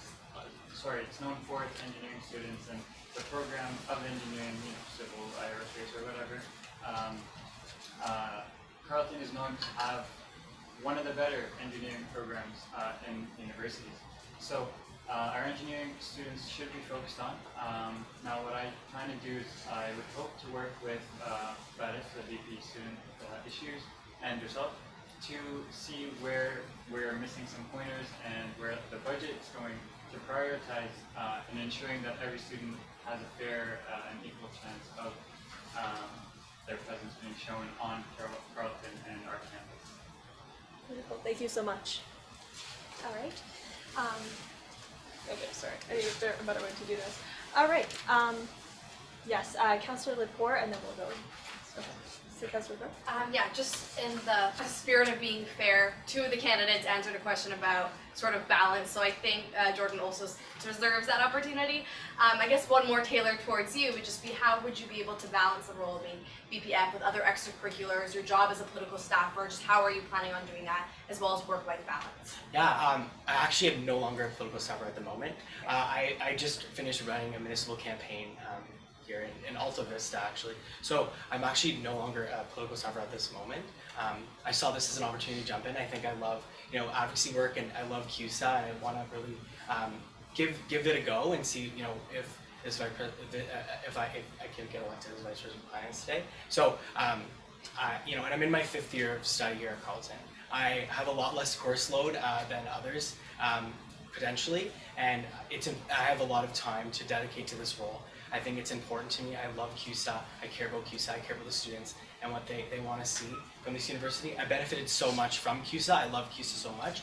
And I think about, connecting as best as we can with other students and giving them, and putting new initiatives forward for a financial literacy perspective or business perspective, so that people can see themselves represented here at CUSA. Okay, wonderful. Thank you so much. All right. Sorry, could you please state your name? Gosi. Okay, and you may now ask your question. Okay. Hi guys. Sorry. Yeah. Sorry. So it would seem all of you candidates have an adequate understanding of business and corporate experience, but CUSA as a students' association is sort of different from that life and that world. So can you all just speak to your experiences as students, when you talk about transparency, like what sort of methods are you trying to employ? Because no student, no student necessarily is going to read a report that is just posted on the website. What methods do you have to reach students? Because even though they may not necessarily read those reports, they still have the right to know what is being done with their money. So what methods do you have that are different from what you're likely used to? Because this is like a student's university also to apply it in that sense. What are you Is this addressed So directly to me, or is it addressed to just like to everyone? Yeah. Okay, so thank you so much. First, we're going to have Zaf Zaidan, speak. Yeah, it's a great question. So, transparency is a big thing, especially for CUSA. And like you said, our business expertise are great, but we have to focus on being transparent and connecting to our students. At the end of the day, like I said, CUSA is for students, by students. So, one ideal, or one practice, I guess you could say, I wanted to fulfill was as a leader. Hopefully, if I'm appointed as VP Finance, clubs and societies are a big part of who CUSA is and what CUSA stands for. And I feel like my role as president of the PSA is really attributed to the experience I have. So I'm looking to kind of touch on the relationship between CUSA and its clubs and societies, because as of now, I feel like CUSA has as a boss for clubs and societies. I want to connect to the clubs, I want to talk to the societies, I want to make sure that their communities are aligned with what CUSA is putting out and the resources that we offer. So, Thank you so much. All right, next we're going to have Jordan Vecchio speak. Yeah, thank you for the question. I think it's really important to grow our student consultations, especially in the VPF portfolio. Again, like I said, this is not CUSA's money, this is the students' money, and it's important to grow that conversation and make sure the students are aware of what we're spending the money on. So there's been previous initiatives that have gone on where the Vice President of Finance actually sat down and created a full list of all the funds that are being, or where the funds are being allocated for the budget, and made a kind of cheat sheet for students to see, and when they're looking through the budget, to make sure that they understand where the money's going. Because a lot of times when you look at a budget, there's like interesting wording for line items on there. So making sure students know where exactly each dollar that their money is going towards. Again, so whether that's having meetings at town hall about the budget, or growing that, making that on social media video.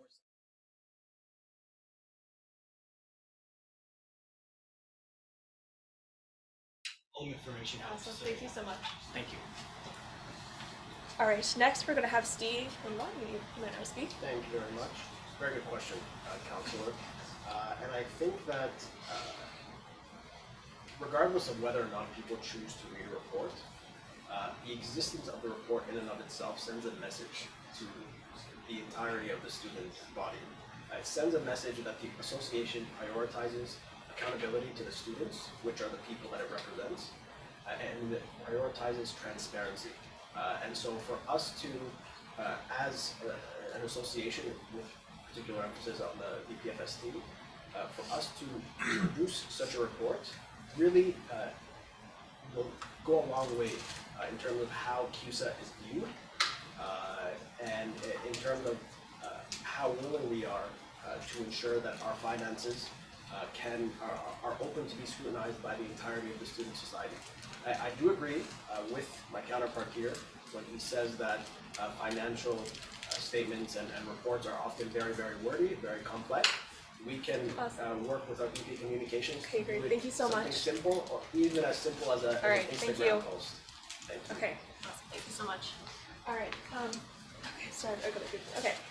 Does any other counselors, student at large, does anybody else have any other questions for the candidates? Yes. And could you please also state your name as well as you're in the counselor? Sam Eastman. Wonderful. Great to meet you. Okay, you want to say your question? I guess my question is kind of short. It was kind of answered well, but if everyone could restate their programs that they're studying, as well as if their role as if they are elected as the VP Finance, if there's a balance between reducing funds for students or making it more obviously visible as to where money is going versus providing more of a student experience. If that was two ends of a spectrum, would you declare yourself as more towards reducing funds for students or enhancing student experience? And where on that balance do you put yourself? Thank you. First, we're going to have Jordan Vecchio. You may now speak. Thank you. Yeah, I'm actually in my 5th year of Communication and Media Studies and with a minor in business. That's where my studies are. It's an important program. I love the program. But that's besides the point. Yeah, like that's a really good question. I think it's important to be fiscally responsible while, really making sure that our students are having the best experiences that they can here at Carleton.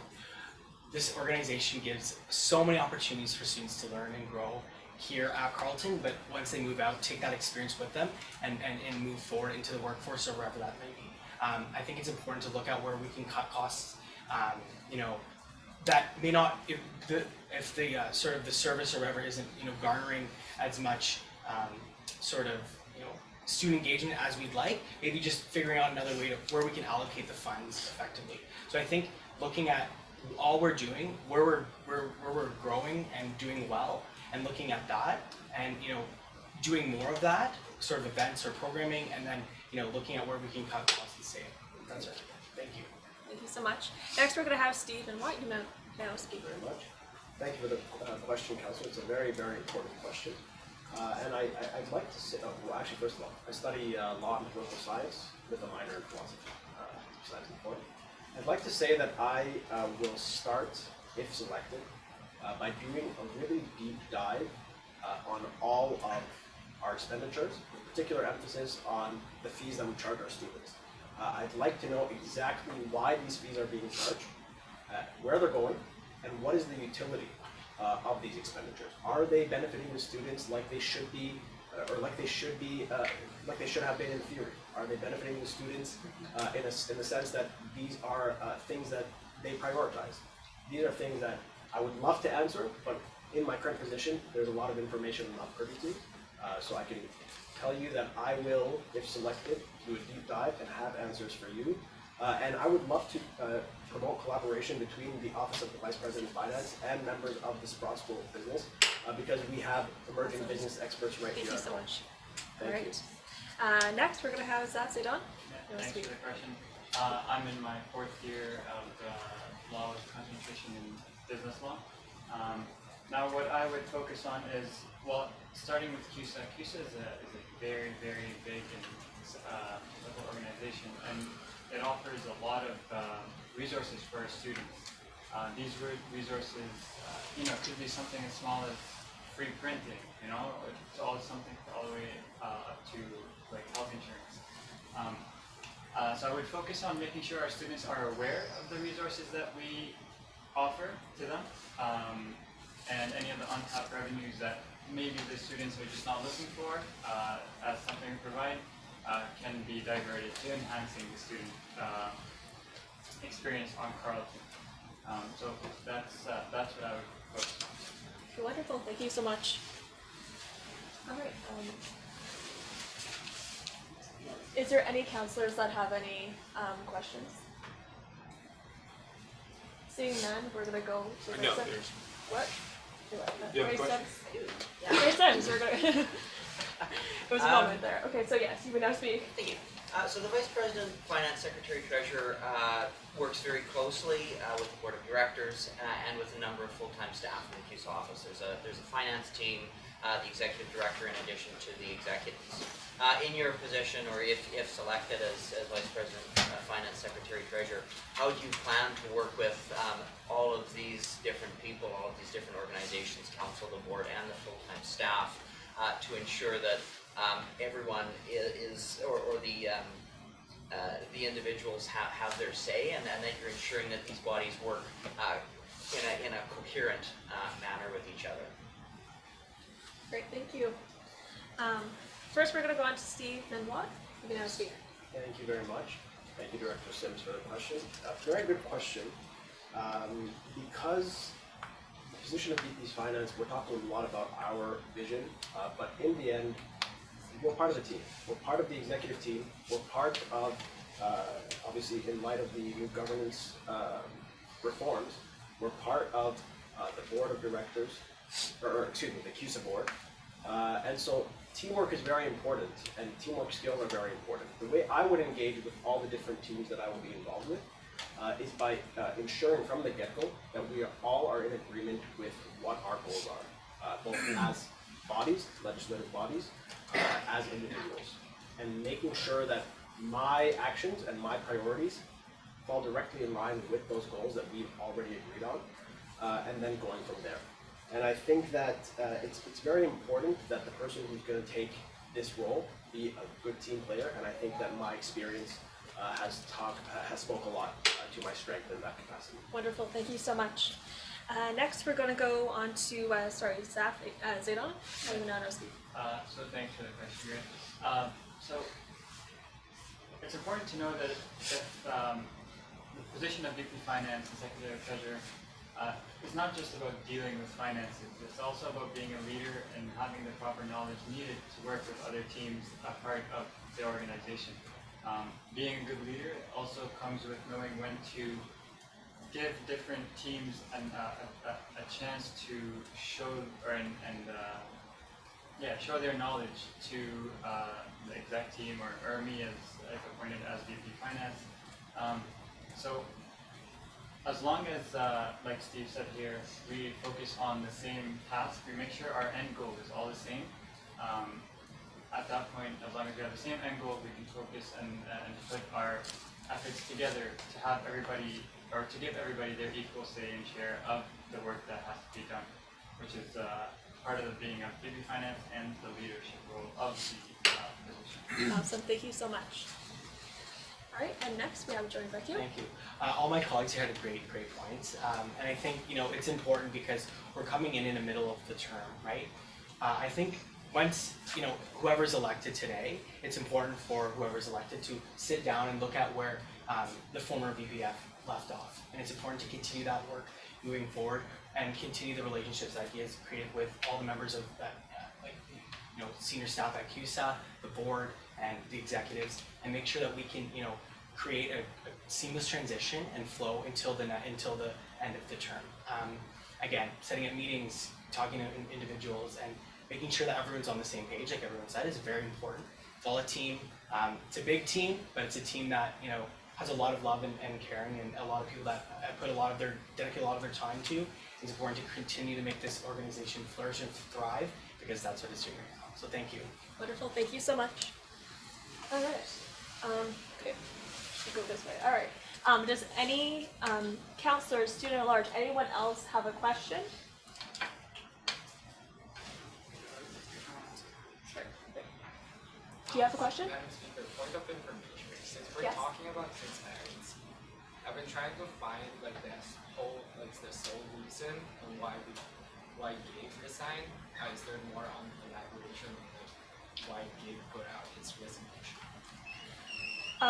For myself, I have. Or anyone. Or yeah, I have no idea. If anybody wants to add on to that, but I don't know if they're if it was open to the public for that specific reason. Madam Speaker, if I may, just saying this as a co-worker with Gabe, I think that is Gabe's story to tell, that is his reason to tell, and we should not be exactly. the ones commenting on it. If you have any questions, you can always contact him. like I said, it's his thing to tell, and ethically it's wrong of us to comment on it. There were some things that were discussed internally, but again, we are not sure of what, you know. Okay, thank you. There's a statement. exactly. There is There's a a statement already published on the CUSA website where, like, it was his decision, and again, for any further comments, considering that he has parted ways with us, it should be completely done in confidence and in privacy, just to respect his wishes to move forward. Yeah, exactly what the VP said. What is acceptable on social media and what's on the CUSA website, that's what the information that all of us have. All right, okay, thank you. All right, any counselors or student at large have any questions? All right, any? Okay. My question is do you believe that there is a balance, or there needs to be a balance between advocacy and finance? Like, for example, does one advocacy initiative outweigh another advocacy initiative? And how would you see that on a financial perspective? All right. All right, so first we're going to have Jordan Vecchio. That's a good question for us. I think it's important to look at that information when we get into office. I don't know what the costs are of each individual service or programming grant or whatever. And I think it's important to look at that specifically when you have that information in front of you. But I don't think that one is more important than the other. I think it's important to continue to have the programming that we have, because it's all important, and it just creates spaces for everyone on campus to have a space where they can be included in. So I think it's important to continue to make sure that we continue to offer the services that we offer, and if we can continue to grow those sort of things, it's important to do so. So I think it's important to look at that information when it's in front of you. So thank you. Wonderful, thank you so much. Next, we're going to have Zaf Zidon speak. Thank you. Like I said before, whenever you're dealing with finances, you have to create a pattern. Us stepping into the role of middle of the year, which means we have to look at a pattern that was developed before. Some of the advocacy events that already took place was Pop the Stigma and Orange Shirt Day. So we have to look at the finances that were involved and the budget that was allocated for each advocacy event, and make sure that the end goal behind this advocacy event was reached. If not, we will look at last year's budget and see how the funds were created and moved around for each advocacy event, and we'll make sure that in the coming years and in the events that in the advocacy events that are coming soon, that we have the proper allocated funds for us to completely reach our goal of each advocacy event. Okay, great, thank you so much. And next, we're going to have Steve Lenoir. Steve. Thank you, Vice President. Student issues. I think, to your point, there needs to be a balance between finance and really everything. Finance is really central to almost everybody's operations, and advocacy is no exception to that. I think advocacy is very important because some advocacy campaigns can be quite expensive, but I don't think that anybody can reasonably stand up here and say that one advocacy goal or mission or campaign is more important than another. Even one person is all it needs for a difference to be made, and as VP Finance, I would fully respect that.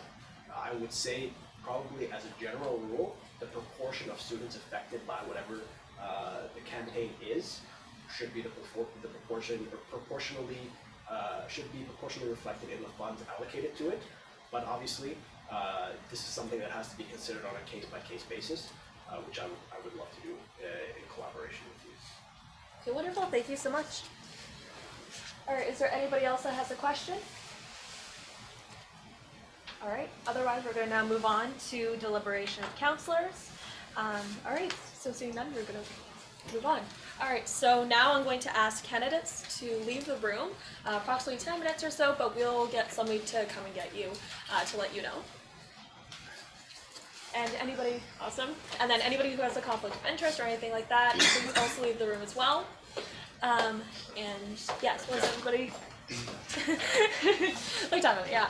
Thank you. Yes, thank you so much. Devin. No? All right, deliberation won't start until everybody's left the room that's supposed to. I mentioned these guys. Get the hell out of here. What are you thinking? I'm not supposed to members of office.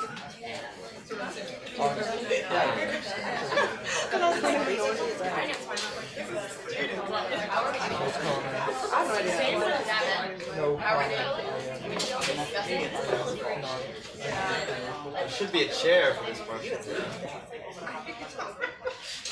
Where's the necessary requirement? There definitely should be. Whatever. You know what? Anyone mind if I do this remote? Are you taking control, Davin? Or I'd never be back. Now, Davin, what does the board chair have to do to get a gavel for the board? You want a gavel? I mean, $25 I did. Oh, you're back. Thank God. Alright, here. Well, technically, You managed this. thank you. I'm going to buy. Technically, it's double gavel, but. I thought you were leaving. I don't want to. sleep with my gavel. Oh yeah, he framed. Oh, is that okay? You'd sleep with your gavel? Just in case anybody's out of order. Yeah, I know. Yes. Whatever happened to the rule of law? Next month. All these people order. Let's get this And they just have it ready. Hey y'all, how are you doing? Okay, so now that all the candidates are gone and all the people who declared conflict of interest, we're now going to start the debate. We're not debate, deliberation. Awesome. Point of information, are Yes. students at large still supposed to be inside or? Yeah, this isn't it's not an in-campus session. Okay. No.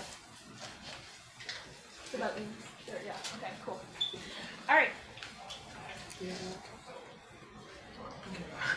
All right, so I guess how we'll just kind of do this is if somebody kind of wants to state something that they kind of thought was important or something like that, raise your hand and then we'll take that time to speak and then we'll kind of do it that way, just so everybody hears everybody's thoughts and then we can make a decision from there. Okay? So who would like to go first?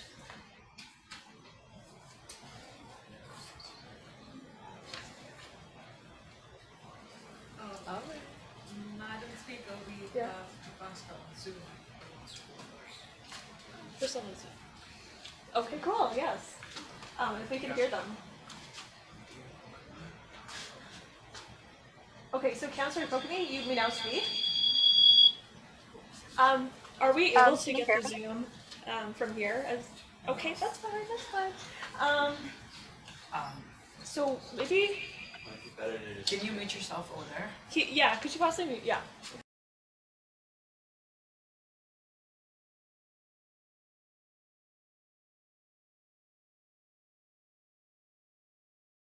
Hello?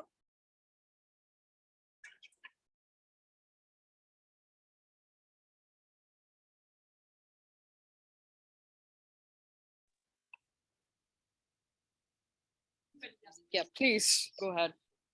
Oopsie. Hi, can everyone hear me? Yes, go ahead. Okay, so I just wanted to speak in support of Jordan Vecchio. So as a counselor, like Jordan has been like very committed and engaged and a passionate member of CUSA, and I'm happy to like support his candidacy today because I know he will embody these like same values in like an executive role, and he's really proved himself to be like persistent as he's like overcome a lot of challenges and the status quo in terms of accessibility processes within CUSA, and I'm proud to support a candidate who will continue to uphold EDI values and ensure transparency, accountability, financial management, and conflict resolution. So like in all of my interactions with Jordan, he appears to be someone who gets along very well with everyone, and that's something I think is really important. And I believe that his financial knowledge, creativity, and solving problems, as seen on various occasions between counselors and executives, will be really great towards this transition towards this role if he gets it. That's all like for me.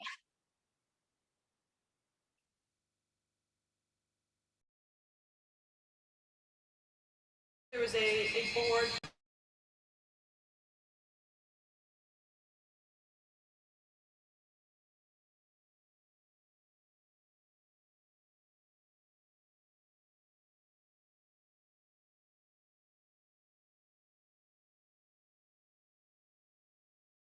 candidacy any further. It's to the point where I, beyond myself, trust these individuals to be able to select someone who's best for this job, given all the information required, and that's that. So I have no interest in entertaining this candidacy, and that was even before I received a random DM on my personal social media regarding this candidacy. Okay. All right. Yes, Councillor. I would like to add on to that question, or that comment, but in the opposite, I think that to make it the least, or the most fair, I think his nomination of himself is valid and fair, and I think that relying solely on a board of a small amount of people to put forward only 2 candidates isn't the best way to approach when we have multiple options, and I don't want to use the word corruption, but the least corrupt way to ensure that it's not only selected by a small select group of people, that giving all the councillors the option to nominate themselves, only one, of course, tonight used that option, but I think only emphasizing and implying that everyone else should be invalidated based on just a recommendation of one committee isn't really a fine line that I think should discredit a candidate.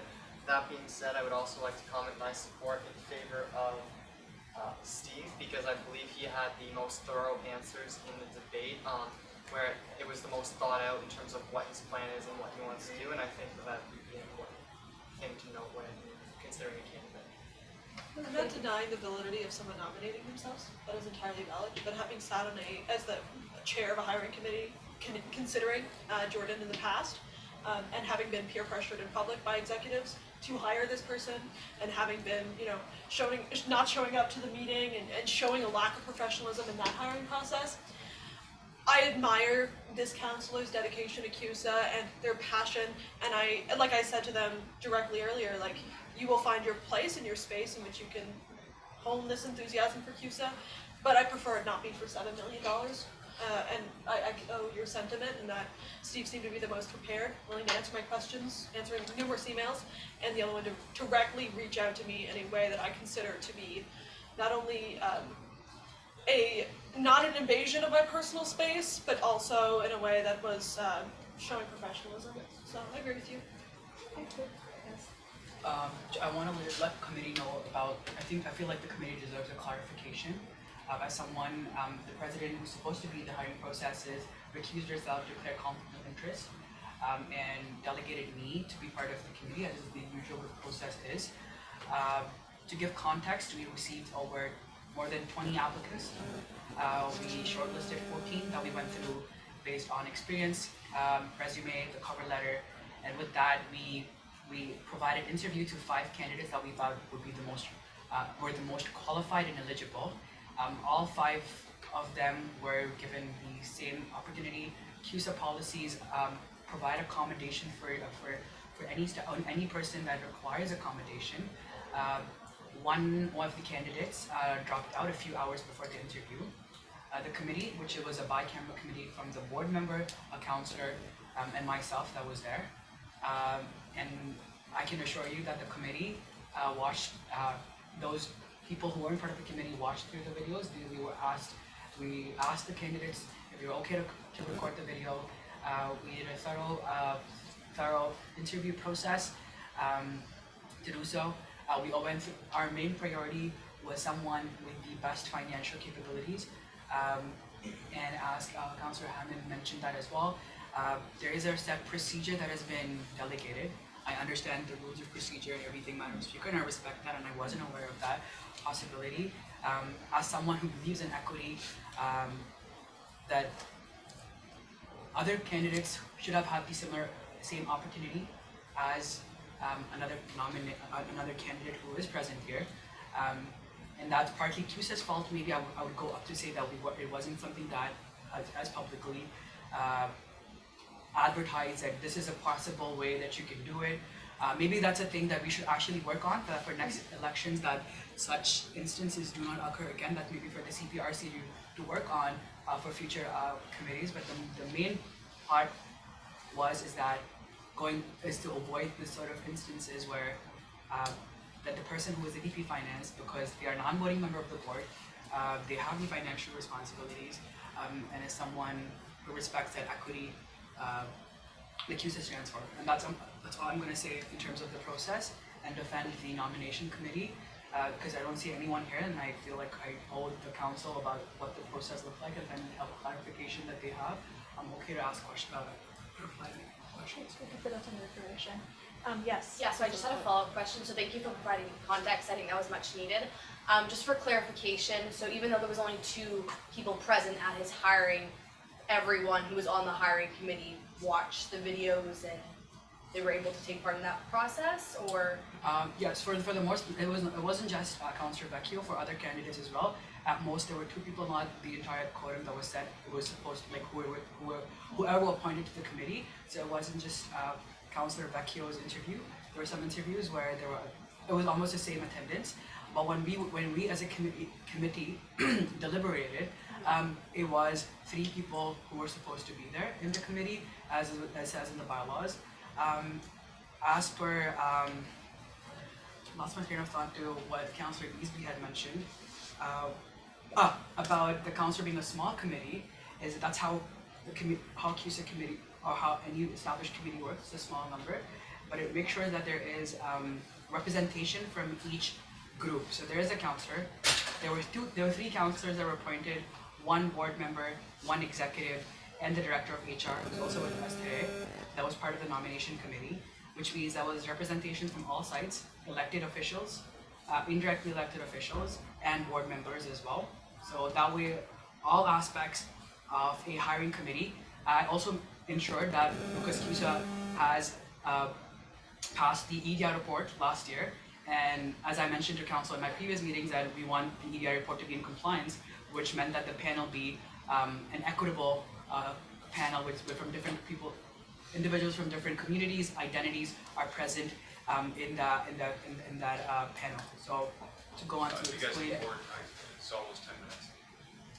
Yeah, well, it's approximately 10 minutes, so we'll get you when we're done. Okay, awesome. Yes, Councillor. Yeah, I just wanted to I wasn't like disregarding the committee or anything. In my mind, as you said, there were many candidates. When it comes to a fairness point of view, from my opinion, I think that if the vote goes down to, let's say, like the council, having a select group decide who we're allowed to vote for, I think makes it a little less fair than having everybody getting to say their piece. And that's kind of the aspect that was going on, was letting him have the voice. Despite whether or not people will support him, I think that having a committee in place, and maybe that's something that gets discussed further down the line, is that a ethical way of deciding who gets to run is based on the opinion of a small group. Okay, awesome. Just a Let's, quick clarification on that. Yes, and we also want to, because we are in deliberation on who should be the next VP Finance, and we can talk about the process all we want, right? But what's done is done, and we can change it for next time. But we want to kind of focus more to the candidates, so everybody has their ideas put in place. I'm sorry. That's okay. The last point I want to say is that the VP Finance Treasury, the policy says that a minimum of 2 candidates, at least 2 and up to 4 candidates, can be allowed to send to council to decide on. We as a committee decided that the top 2 most qualified candidates that we thought that reaches the mark as the policy suggests for VP Finance.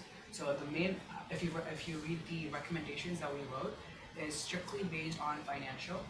Institutional knowledge was an addition, but the reason why the VP Finance hiring is different from the other execs is solely because you want a qualified person handling a $10 million corporation's finances. Yes, okay, great. Sorry about that. Voice practice. Yes, Councillor. Okay. I wanted to speak on the site. Yes. I found from my own experience running events and such, how he spoke to fit inside a team. I thought if I was in an executive position, he's the one I think in the middle of the year I would want to bring into the position. As well as in the recommendation letter, it said he spoke about why he couldn't about why he resigned earlier, and then he spoke about it again. And I think how he prioritized that, and his his understandings of like his priorities, as well as like what I think CUSA should stand for, that it is for a student in a way. I think that's good, as well as his experience running business and helping like with all these, because I know a lot of my friends like they go into business. So I just wanted to take in a vote of confidence for him. Okay, thank you. So does anybody else have anything that they would like to say? Madam Speaker, this is just in case like no other councillor wants to speak. Is just any other counselor want to speak? That now is your time to do so. Alrighty. I'll just speak as an executive who would be co-working with whoever, the council elects. So I just think that, as Frost Week is coming up, as I mentioned, it would be really important for you guys to hear my perspective on, the big expenses that might be happening soon. I'm not going to mention who it should be. I don't necessarily want to, influence you guys, but just please think twice why we went through DRC. DRC, the reason why we have this kind of a hiring process for VP Finance is because we need a person who completely understands financial processes, who knows how to keep executives accountable, and there was one candidate that stood out very clearly. Not going to mention, but yeah.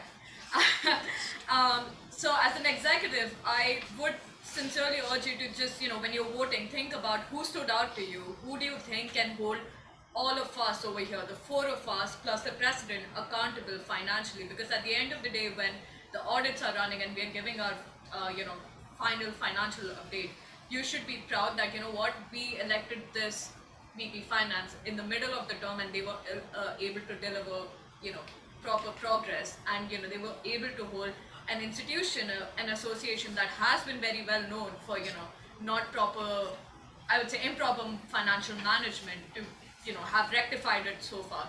Gabe did a really good job while, he was here, and I hope that, whoever is elected next continues the job that he did and, kind of outshines him. So please, please, please keep in mind that, who you're electing is the person who is very well in charge of the finances, of the money that you pay as students, and, they need to hold us accountable over here. Okay, great. Thank you so much. To echo that sentiment, I had a really great opportunity to sit down with Gabe towards the beginning of September and write out a list of what Fed would like to see happen to the financial situation in CUSA. And he not only listened, but he asked if I would entertain him for a moment and say, and showed me a yearbook from 20 years ago or something. It's like, CUSA used to do something. And I think VPF is the position where it is appreciated to have a team player, and I think both candidates who were recommended by the board do a good job of showing that they can be a team player, but I think it's more important to have someone who is willing to go against the grain if it means that the proper procedure and the proper process and the proper stakeholders are considered beyond the executives, no offense to you all, of course. When money decisions are made, because some money decisions have been made that I definitely do not agree with, and anyone who's on that phone call knows that for certain. Glad that wasn't recorded, because there was no one there to really go against that as a VP Finance from the financial lens of like $15,000 in court fees kind of thing. And I appreciate when someone is not only, willing to work with people and willing to discuss with people and take their opinions on before making these financial decisions, but also is willing to say no. No, stop that. I know why you're doing this, but stop that. We don't have the funds for that.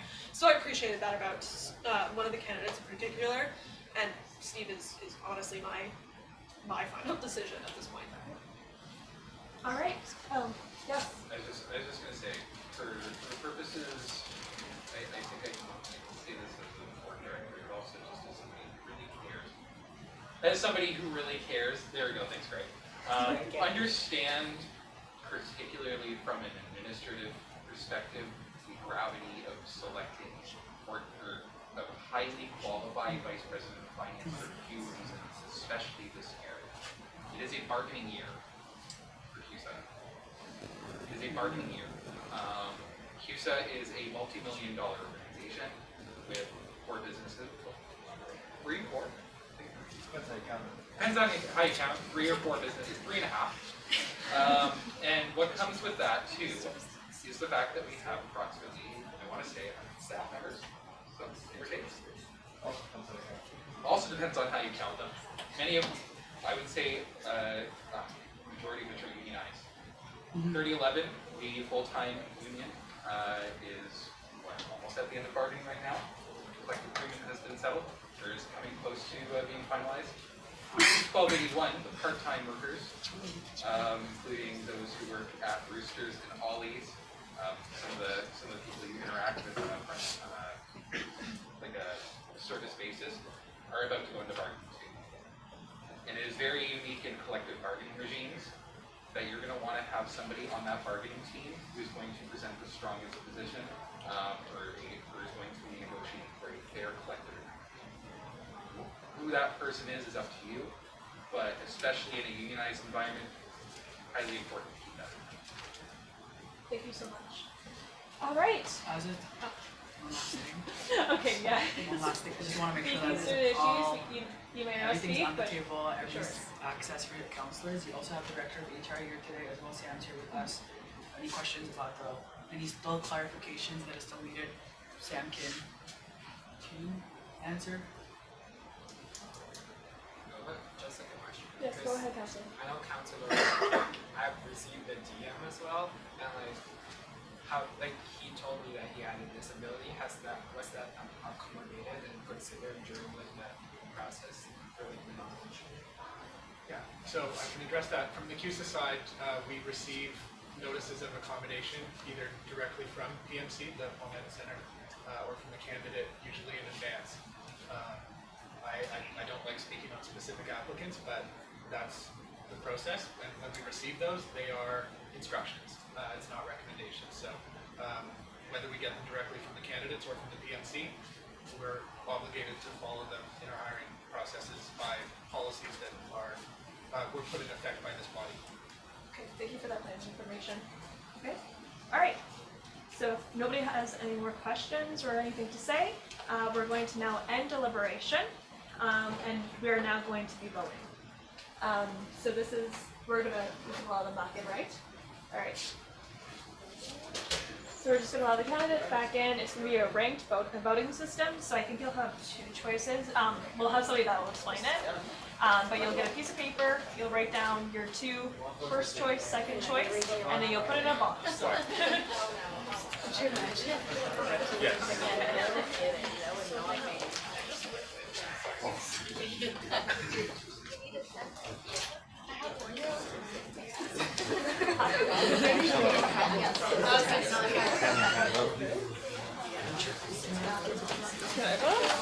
Well, even know people, I don't know, it's a conflict of interest. I don't really know anything. Well, at least I'm friends. Are you judging Look who doesn't. Look at all these people not having friends. Oh, this is total. Yeah, we'll have to.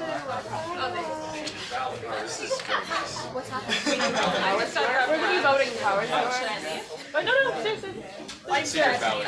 Oh, so they weren't part of the debate. I think the Before I was told that I had to leave all these days like this. Does anybody need a writing implement? What century are we? Right implement? I've got a pen here if someone wants it. Is it 2022?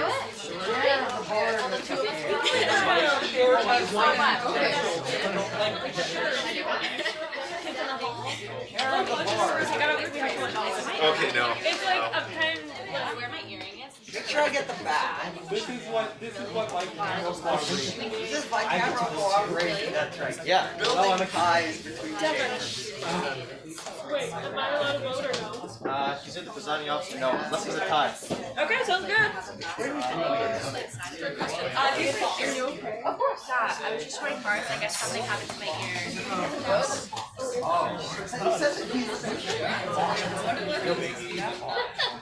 You're getting one of those videos. No, I'm just trying to compare mine. Everyone's ballots out before I control it. I can hear your ear more. Let me start yours.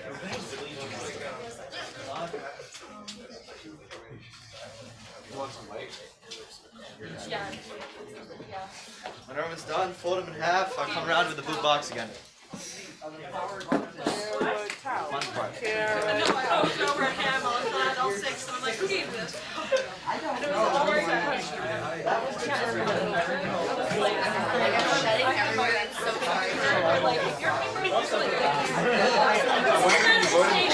So what I would recommend is, Who knows? first if you have like, Excuse me. Yeah. So I have some people asking where they can send their vote on Zoom. Is that just? Thank you so much. This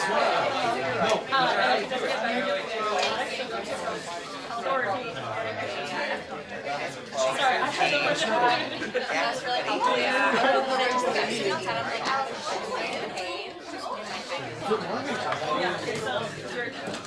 Yeah, oh really?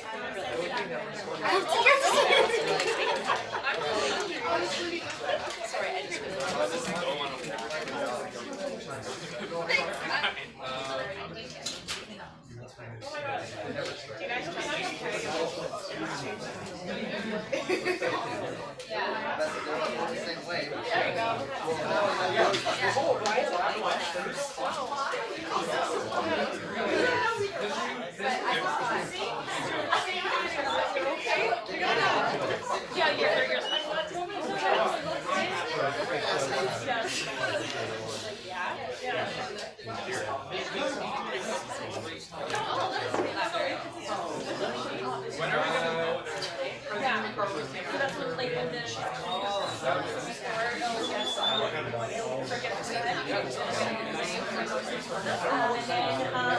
When the infection is like infection, I guess we'll send small. Who will tear it?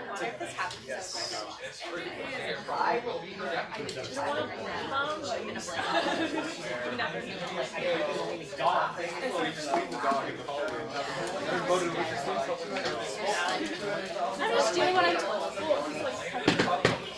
Does everyone cast their ballots? Dogar? No, we just really need to talk. This is definitely not fun. Okay.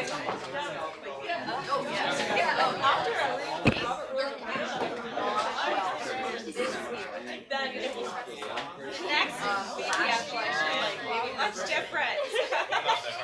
No worries. Yeah. This year, no, but I'm still going to reduce a little bit. So I'm working with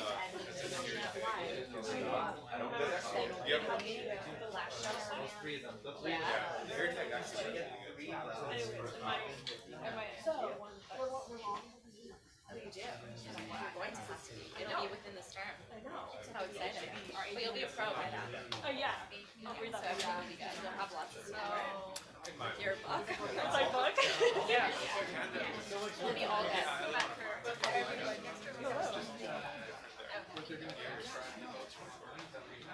Yeah, so they're gonna be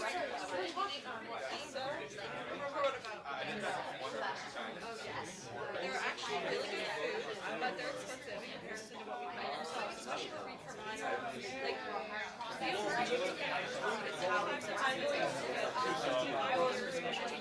Hello there. For those of us, those of you joining us online, please send a DM to entertainment, CUSA Entertainment, with your first and second preferences between candidates Steve Mansour, Saif Zaidan, and Jordan Vecchio. Please send your DMs now. Again.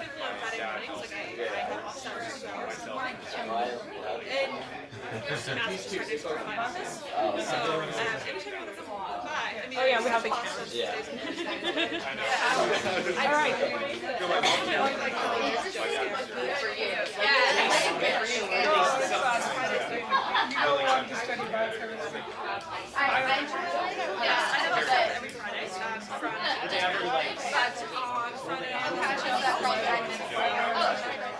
Like even if you're just doing no, we're all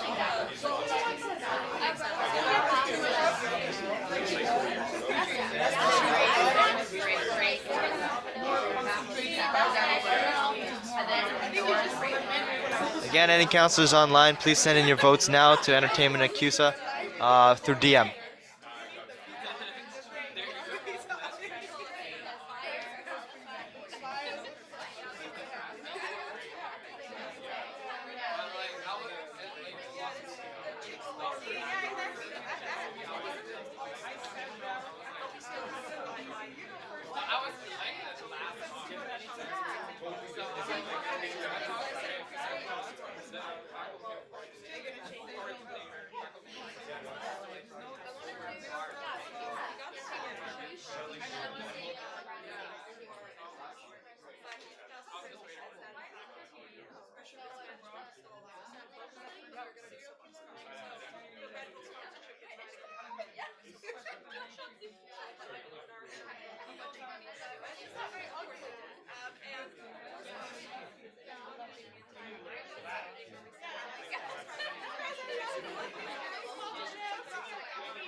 So you have to go upstairs and then you go to the shitty ass building and you're there. It's right inside the door. It's gonna break the door, but you'll know you're in the Mackenzie building in the 6031 block because it's right up in the ground from the helicopter.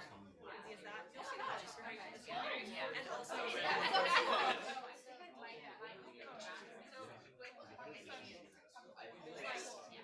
all of the doors are colored or definitely works for me. Don't tell anyone it's actually working. It's nice. I love it. I did it. I paid for it. See, that's kind of fun. Yeah, no, I love it. It's beautiful. It's gorgeous. It's all the society colors.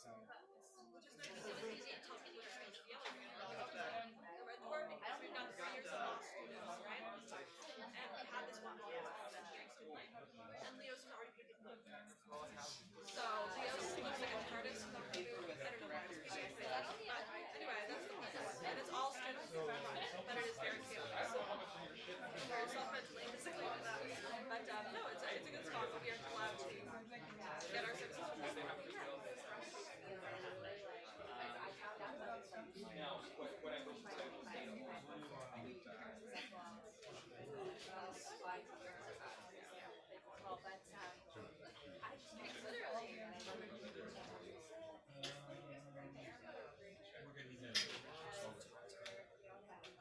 yeah.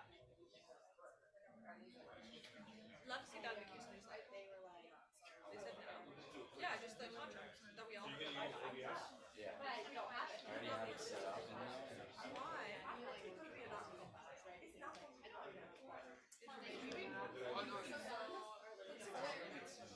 Because they were both showing me the same. Like, they're both showing me.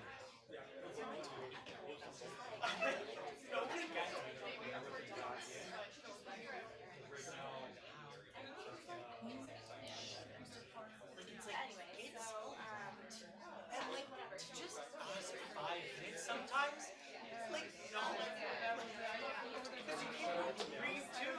So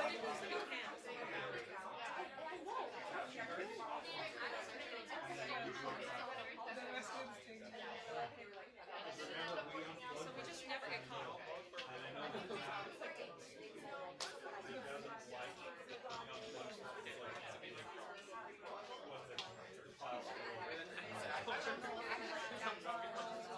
Yeah.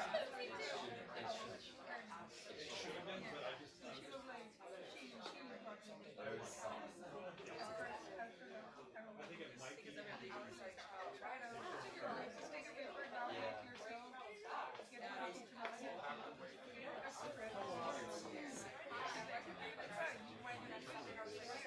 Love them all. And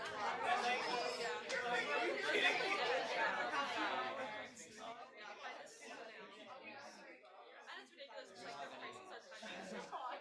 Like it's delicious. I was surfing my interior design, so all our delicious, but also 14 bucks.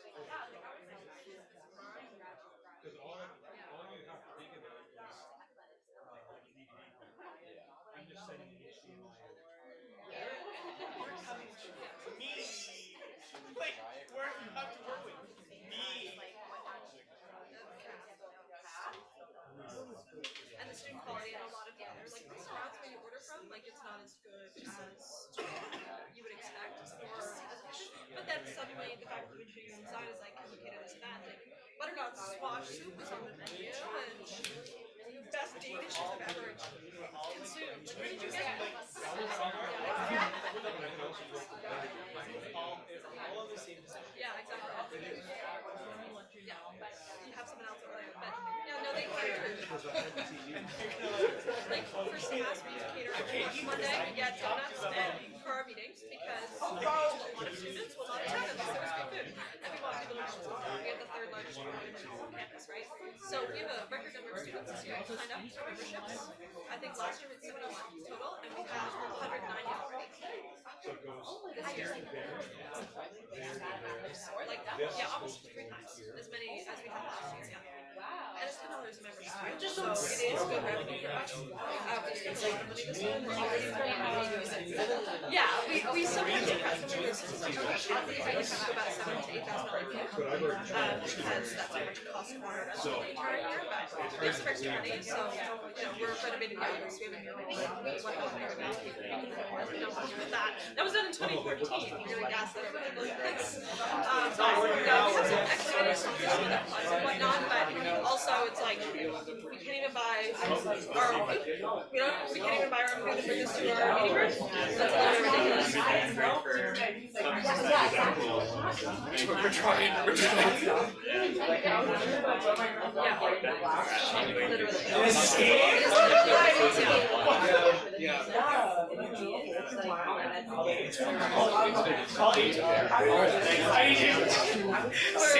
$12,000 has to be on tuition minimum, like at least. It's ridiculous.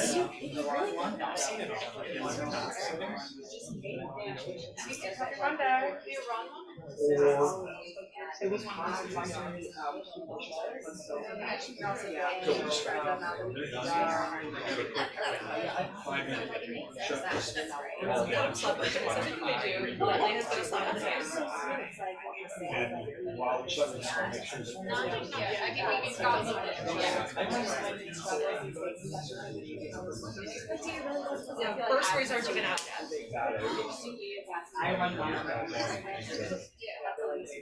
Literally. And the office has been behind this year with awards, bursaries. The fact that the applications for the fall and achieve over 32. You know what I mean? It's all the same. Yeah, way too late. It just doesn't. It works. Right.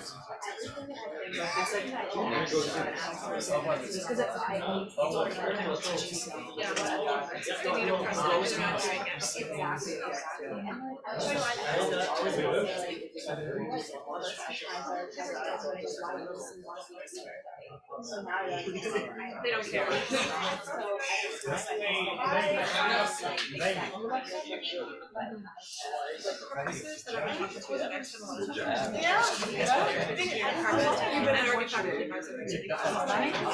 Yeah. Carlton Aerospace, specifically Aerospace Department. As far as the universities go, and told me the thing for all like that there are CUSA goals, but every student is motivated. And if there's a question from another university who's higher than the rankings, and if there isn't any index change, if we're ranking below, which is ridiculous. Because Guatemala's mechanical program, they're because I was thinking about like, there's no nutrition on that's also different.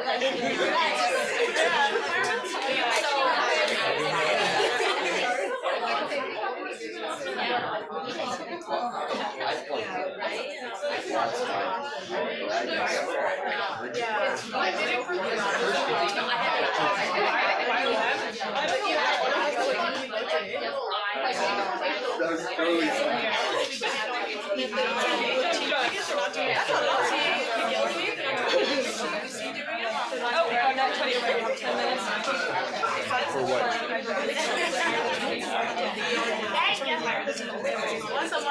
Yeah.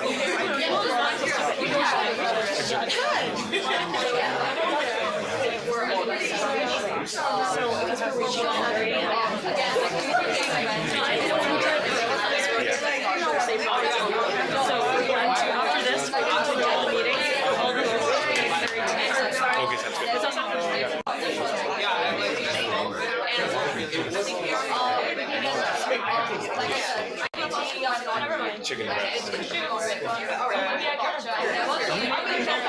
exactly. That's the whole point. Oh my, really? Cheese and potato sauce? Thanks, Ruth. Order! Whoa, thank you. Very nice. Hi, everyone. All right, so we have counted the ballots, and we are now going to state the election results. All right? Storm solo. All right.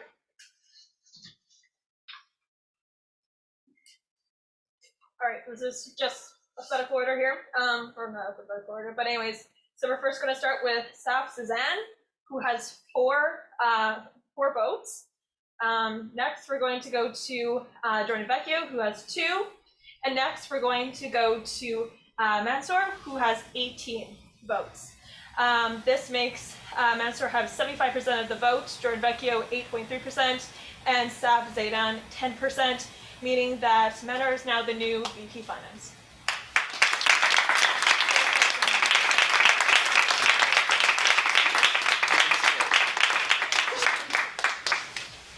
Okay, awesome. All right. Sorry. Okay, I'm just gonna stand up. Just because we do have a policy that is stated, or that was instated a few months ago, that the meetings can't go any longer than 9:30 p.m. just for safety reasons and such. We're going to. I don't think we'll get. Okay. I don't think we'll get through the rest of the agenda. So. If everybody's okay with it, we're going to take the other motions that we had for today, and we're going to move it. I just wanted to say that the next motion has already gone through committee, so it might be something that we can get through quite quickly. Okay, do you think so? Yeah, it's like a little time sensitive. And because we've already created a post and stuff, so like operationally, like perhaps if we have a few minutes that we could like make. All right, so we're gonna do one more motion, and then the rest of it we're going to do for next meeting, just because we just want to end properly, okay? And also we don't want to keep everybody so long. So, all right. What? No, how many? I was asking how many. Okay, everyone. All right, so motion to ratify the appointment for external representatives. Whereas, per section 11.1 of the External Relations Policy, the Executive Council made 2 temporary appointments for the external representatives that expire for the next meeting of Council, which is today. One of the Vice President Internals, David Carrier, VP Internal. Madam Speaker. Yes. This isn't the motion we were referring to. Okay, what motion are you referring to? It's considered business out of order. Okay, let's just continue. Let's just continue. Perhaps could we? How many agenda items? Yeah. Many. Multiple. Several. Okay, C67. all right. So are we moving to move business out of business out of order? Consider business out of order? All right, yeah, we're gonna move for this business out of order. Sorry, apologies. Where is? C67. This one. Oh, okay. Sorry about that, everyone. All right, we're gonna move this one very quickly, and then hopefully, then we will adjourn. Okay. So, motion to declare position in support of freedom, human rights, and gender equality in Iran. C-67. Whereas the association supports freedom, human rights, and gender equality universally and wholeheartedly. Therefore.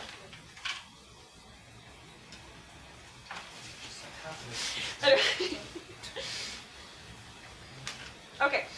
Therefore, be it resolved that the association establishes itself as the organization in support of freedom, human rights, and gender equality in Iran. Be it further resolved that the below statement be posted on the CUSA website and social media as appropriate. On Saturday, 29th of October 2022, hundreds of Ottawa Iranians and their supporters joined in hand in Ottawa as a part of the series of human chain protests happening around the world in support of the protesters in Iran, risking their lives in fight for gender equality and freedom.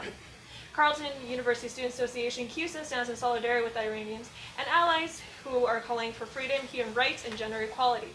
Since the death of 22-year-old Masha Amin, a Kurdish woman who died in custody after she was arrested for allegedly wearing her hijab incorrectly. Protests have erupted in both Iran and across the world against the regime. Iranian women's autonomy and choice are directly impacted in this horrific event, and their courage in speaking out against this institutional oppression is an encouraging call to action for international community. Iranian students at Carleton continue to be impacted by unfairly in areas of academic, financial, and mental health supports due to the instability in Iran. CUSA will be advocating for the academic and tuition relief, as well as addition support for those students affected. The Carleton community stands in solidarity with Iranian students and the brave protesters, and to all who have been affected by the institutional oppressions. CUSA wholeheartedly commits and reaffirms in upholding gender equality, human rights, and freedom, and will continue to support those who stand for what's fundamentally right, further reaffirming CUSA's commitment for human rights and social justice. All right. Okay, cool. Sorry, thank you. So. Yeah. Good. Very good. Okay. So would somebody like to move this motion? Okay. Madam President, and who would like to second it? Sure. Councilor Gills. Okay. Yeah. All right. So. Debate. Great. Thank you so much. All right, does anybody have anything to say concerning this motion? Now is your time to do so. Yes. I would just like to quickly say that this is something that we should have done like weeks ago, and yeah, I just want to make sure that we, as an association who believe in advocacy, actually advocate and stand in solidarity. With part of my job, I did consult with some students. Actually, who actually work at CUSA businesses as well, who are part of it and who are deeply affected by the situation. And this is. And as I mentioned before my previous CUSA meetings, that we want to step out of the performative activism. CUSA will be advocating for academic and tuition relief like our counterparts in University of Manitoba who have successfully froze tuition for Iranian students, and that's something that I will advocate to the University administration to do so as well, and I hope that Council votes in favor of this motion. Anybody else would like to say anything? All right, seeing none, we're now going to move on to voting. Everyone who is in favor of this motion, please raise your hand or your little card.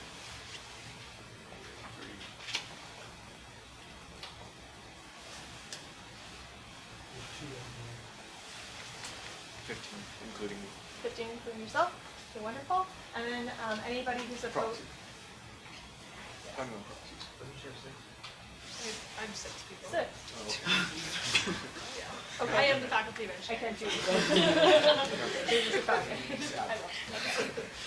Okay, so what is our vote now? 19. 19? Yes. Plus 2 online. Plus, I think 2 online. 2 online, plus 2 online, and did they put their little hand up? Yep. Perfect. Okay, great. So we have 20. 19 plus 2. 21. 21. Okay, so 21 in favor. Is there anybody opposed to this motion? Please put your card up. We're done. Okay, seeing none, we're now going to move on. So this motion to declare the position in support of freedom, human rights, and gender equality in Iran has been moved.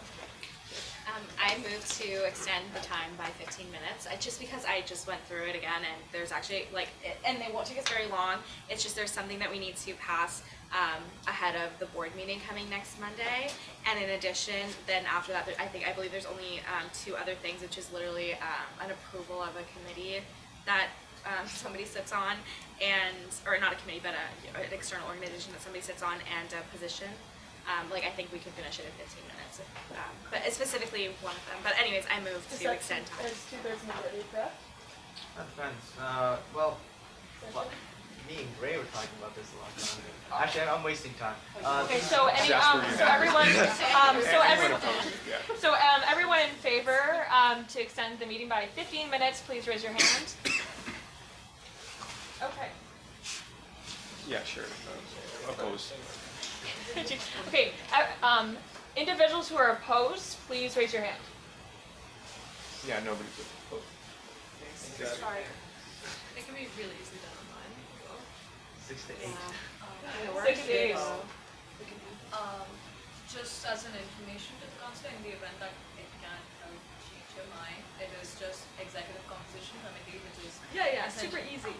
It can be done online. It's all the thing is that it needs to be done before the election season. The next election, the next meeting would be, I think, at the end of the month. You can budget. There's no debate. No, I get that. Okay, But the thing is, after this, the next board meeting is in VP Feb. Student Life. Yeah. The motion's being carried. We're going to continue and extend 15 minutes, okay? Thank you. Okay. All right, sorry. So, okay. Sorry, let me just go up. We can just return to the proper order of business. Okay, perfect. Yeah.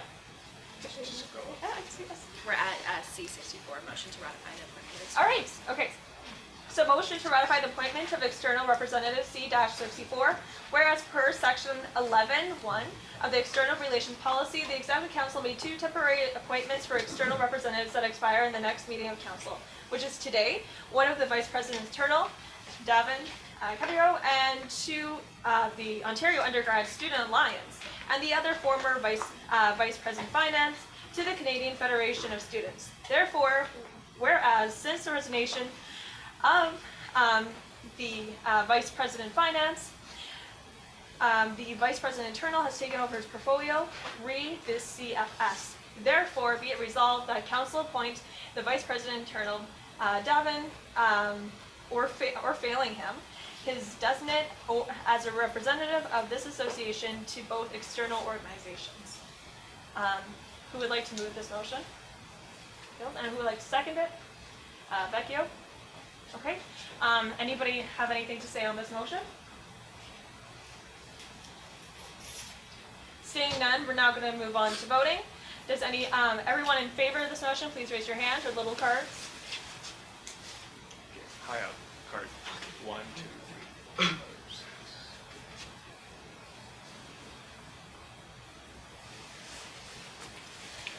14 plus the proxies would be 20? 20. yes. Very good. 9. Quick. Yeah. Anything online? Nothing online? All right. All those opposed to this motion, please raise your little card now. Yeah, nobody. Okay, nobody? All right. The motion to ratify the appointment of external representative C-64 has been passed.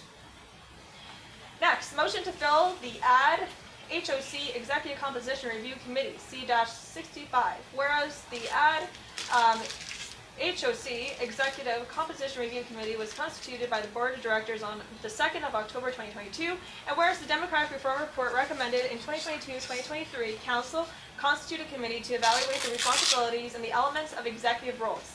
Where the Council previously expressed interest in the roles of executives being evaluated once reconstructing was complete to determine if the roles continued to suit the organization. Therefore, determine the roles continued to suit your organization. Therefore, be resolved that CUSA Council fit the ad HOC Composition Review Committee with the following interest applicants: a counselor, and 4th, a student at large. Be it further resolved that the committee receive and operate in accordance to this mandate letter, which is available to you all in the long form of the agenda, which shall be Schedule X of the committee policies. Who would like to move this motion? Three people need to nominate themselves for this position. Pardon me, sorry. 3 councilors need to nominate themselves for this position. Okay, cool. And then we Thank need to go into voting procedure. Oh, that's more than 3, man. Or yeah. All right, so anybody like to nominate themselves for the Executive Composition Review Committee? We need 3 councilors and the student at large. What committee? So this is the Executive Composition Review Committee. It's quite fun. Yeah. Okay, Councilor Vecchio, we have 1 nomination.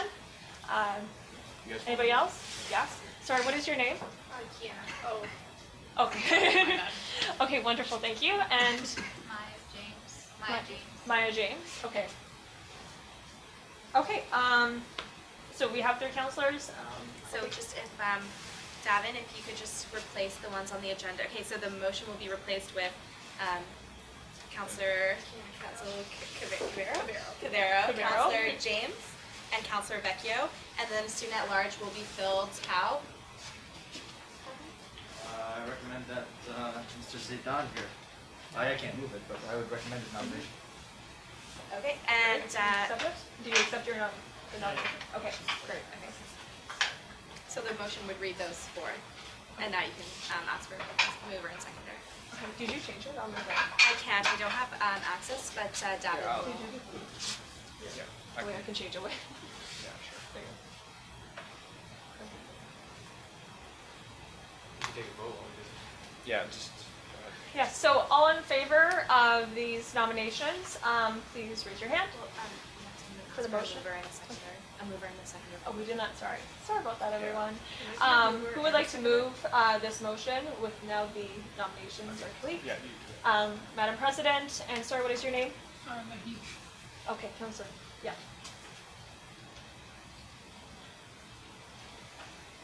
Okay, awesome, thank you. Okay, cool. So, what? Vecchio. Thank you. Sweet. Good. All right, so all in favor of this motion with the people who are nominated, please raise your hand or your cards.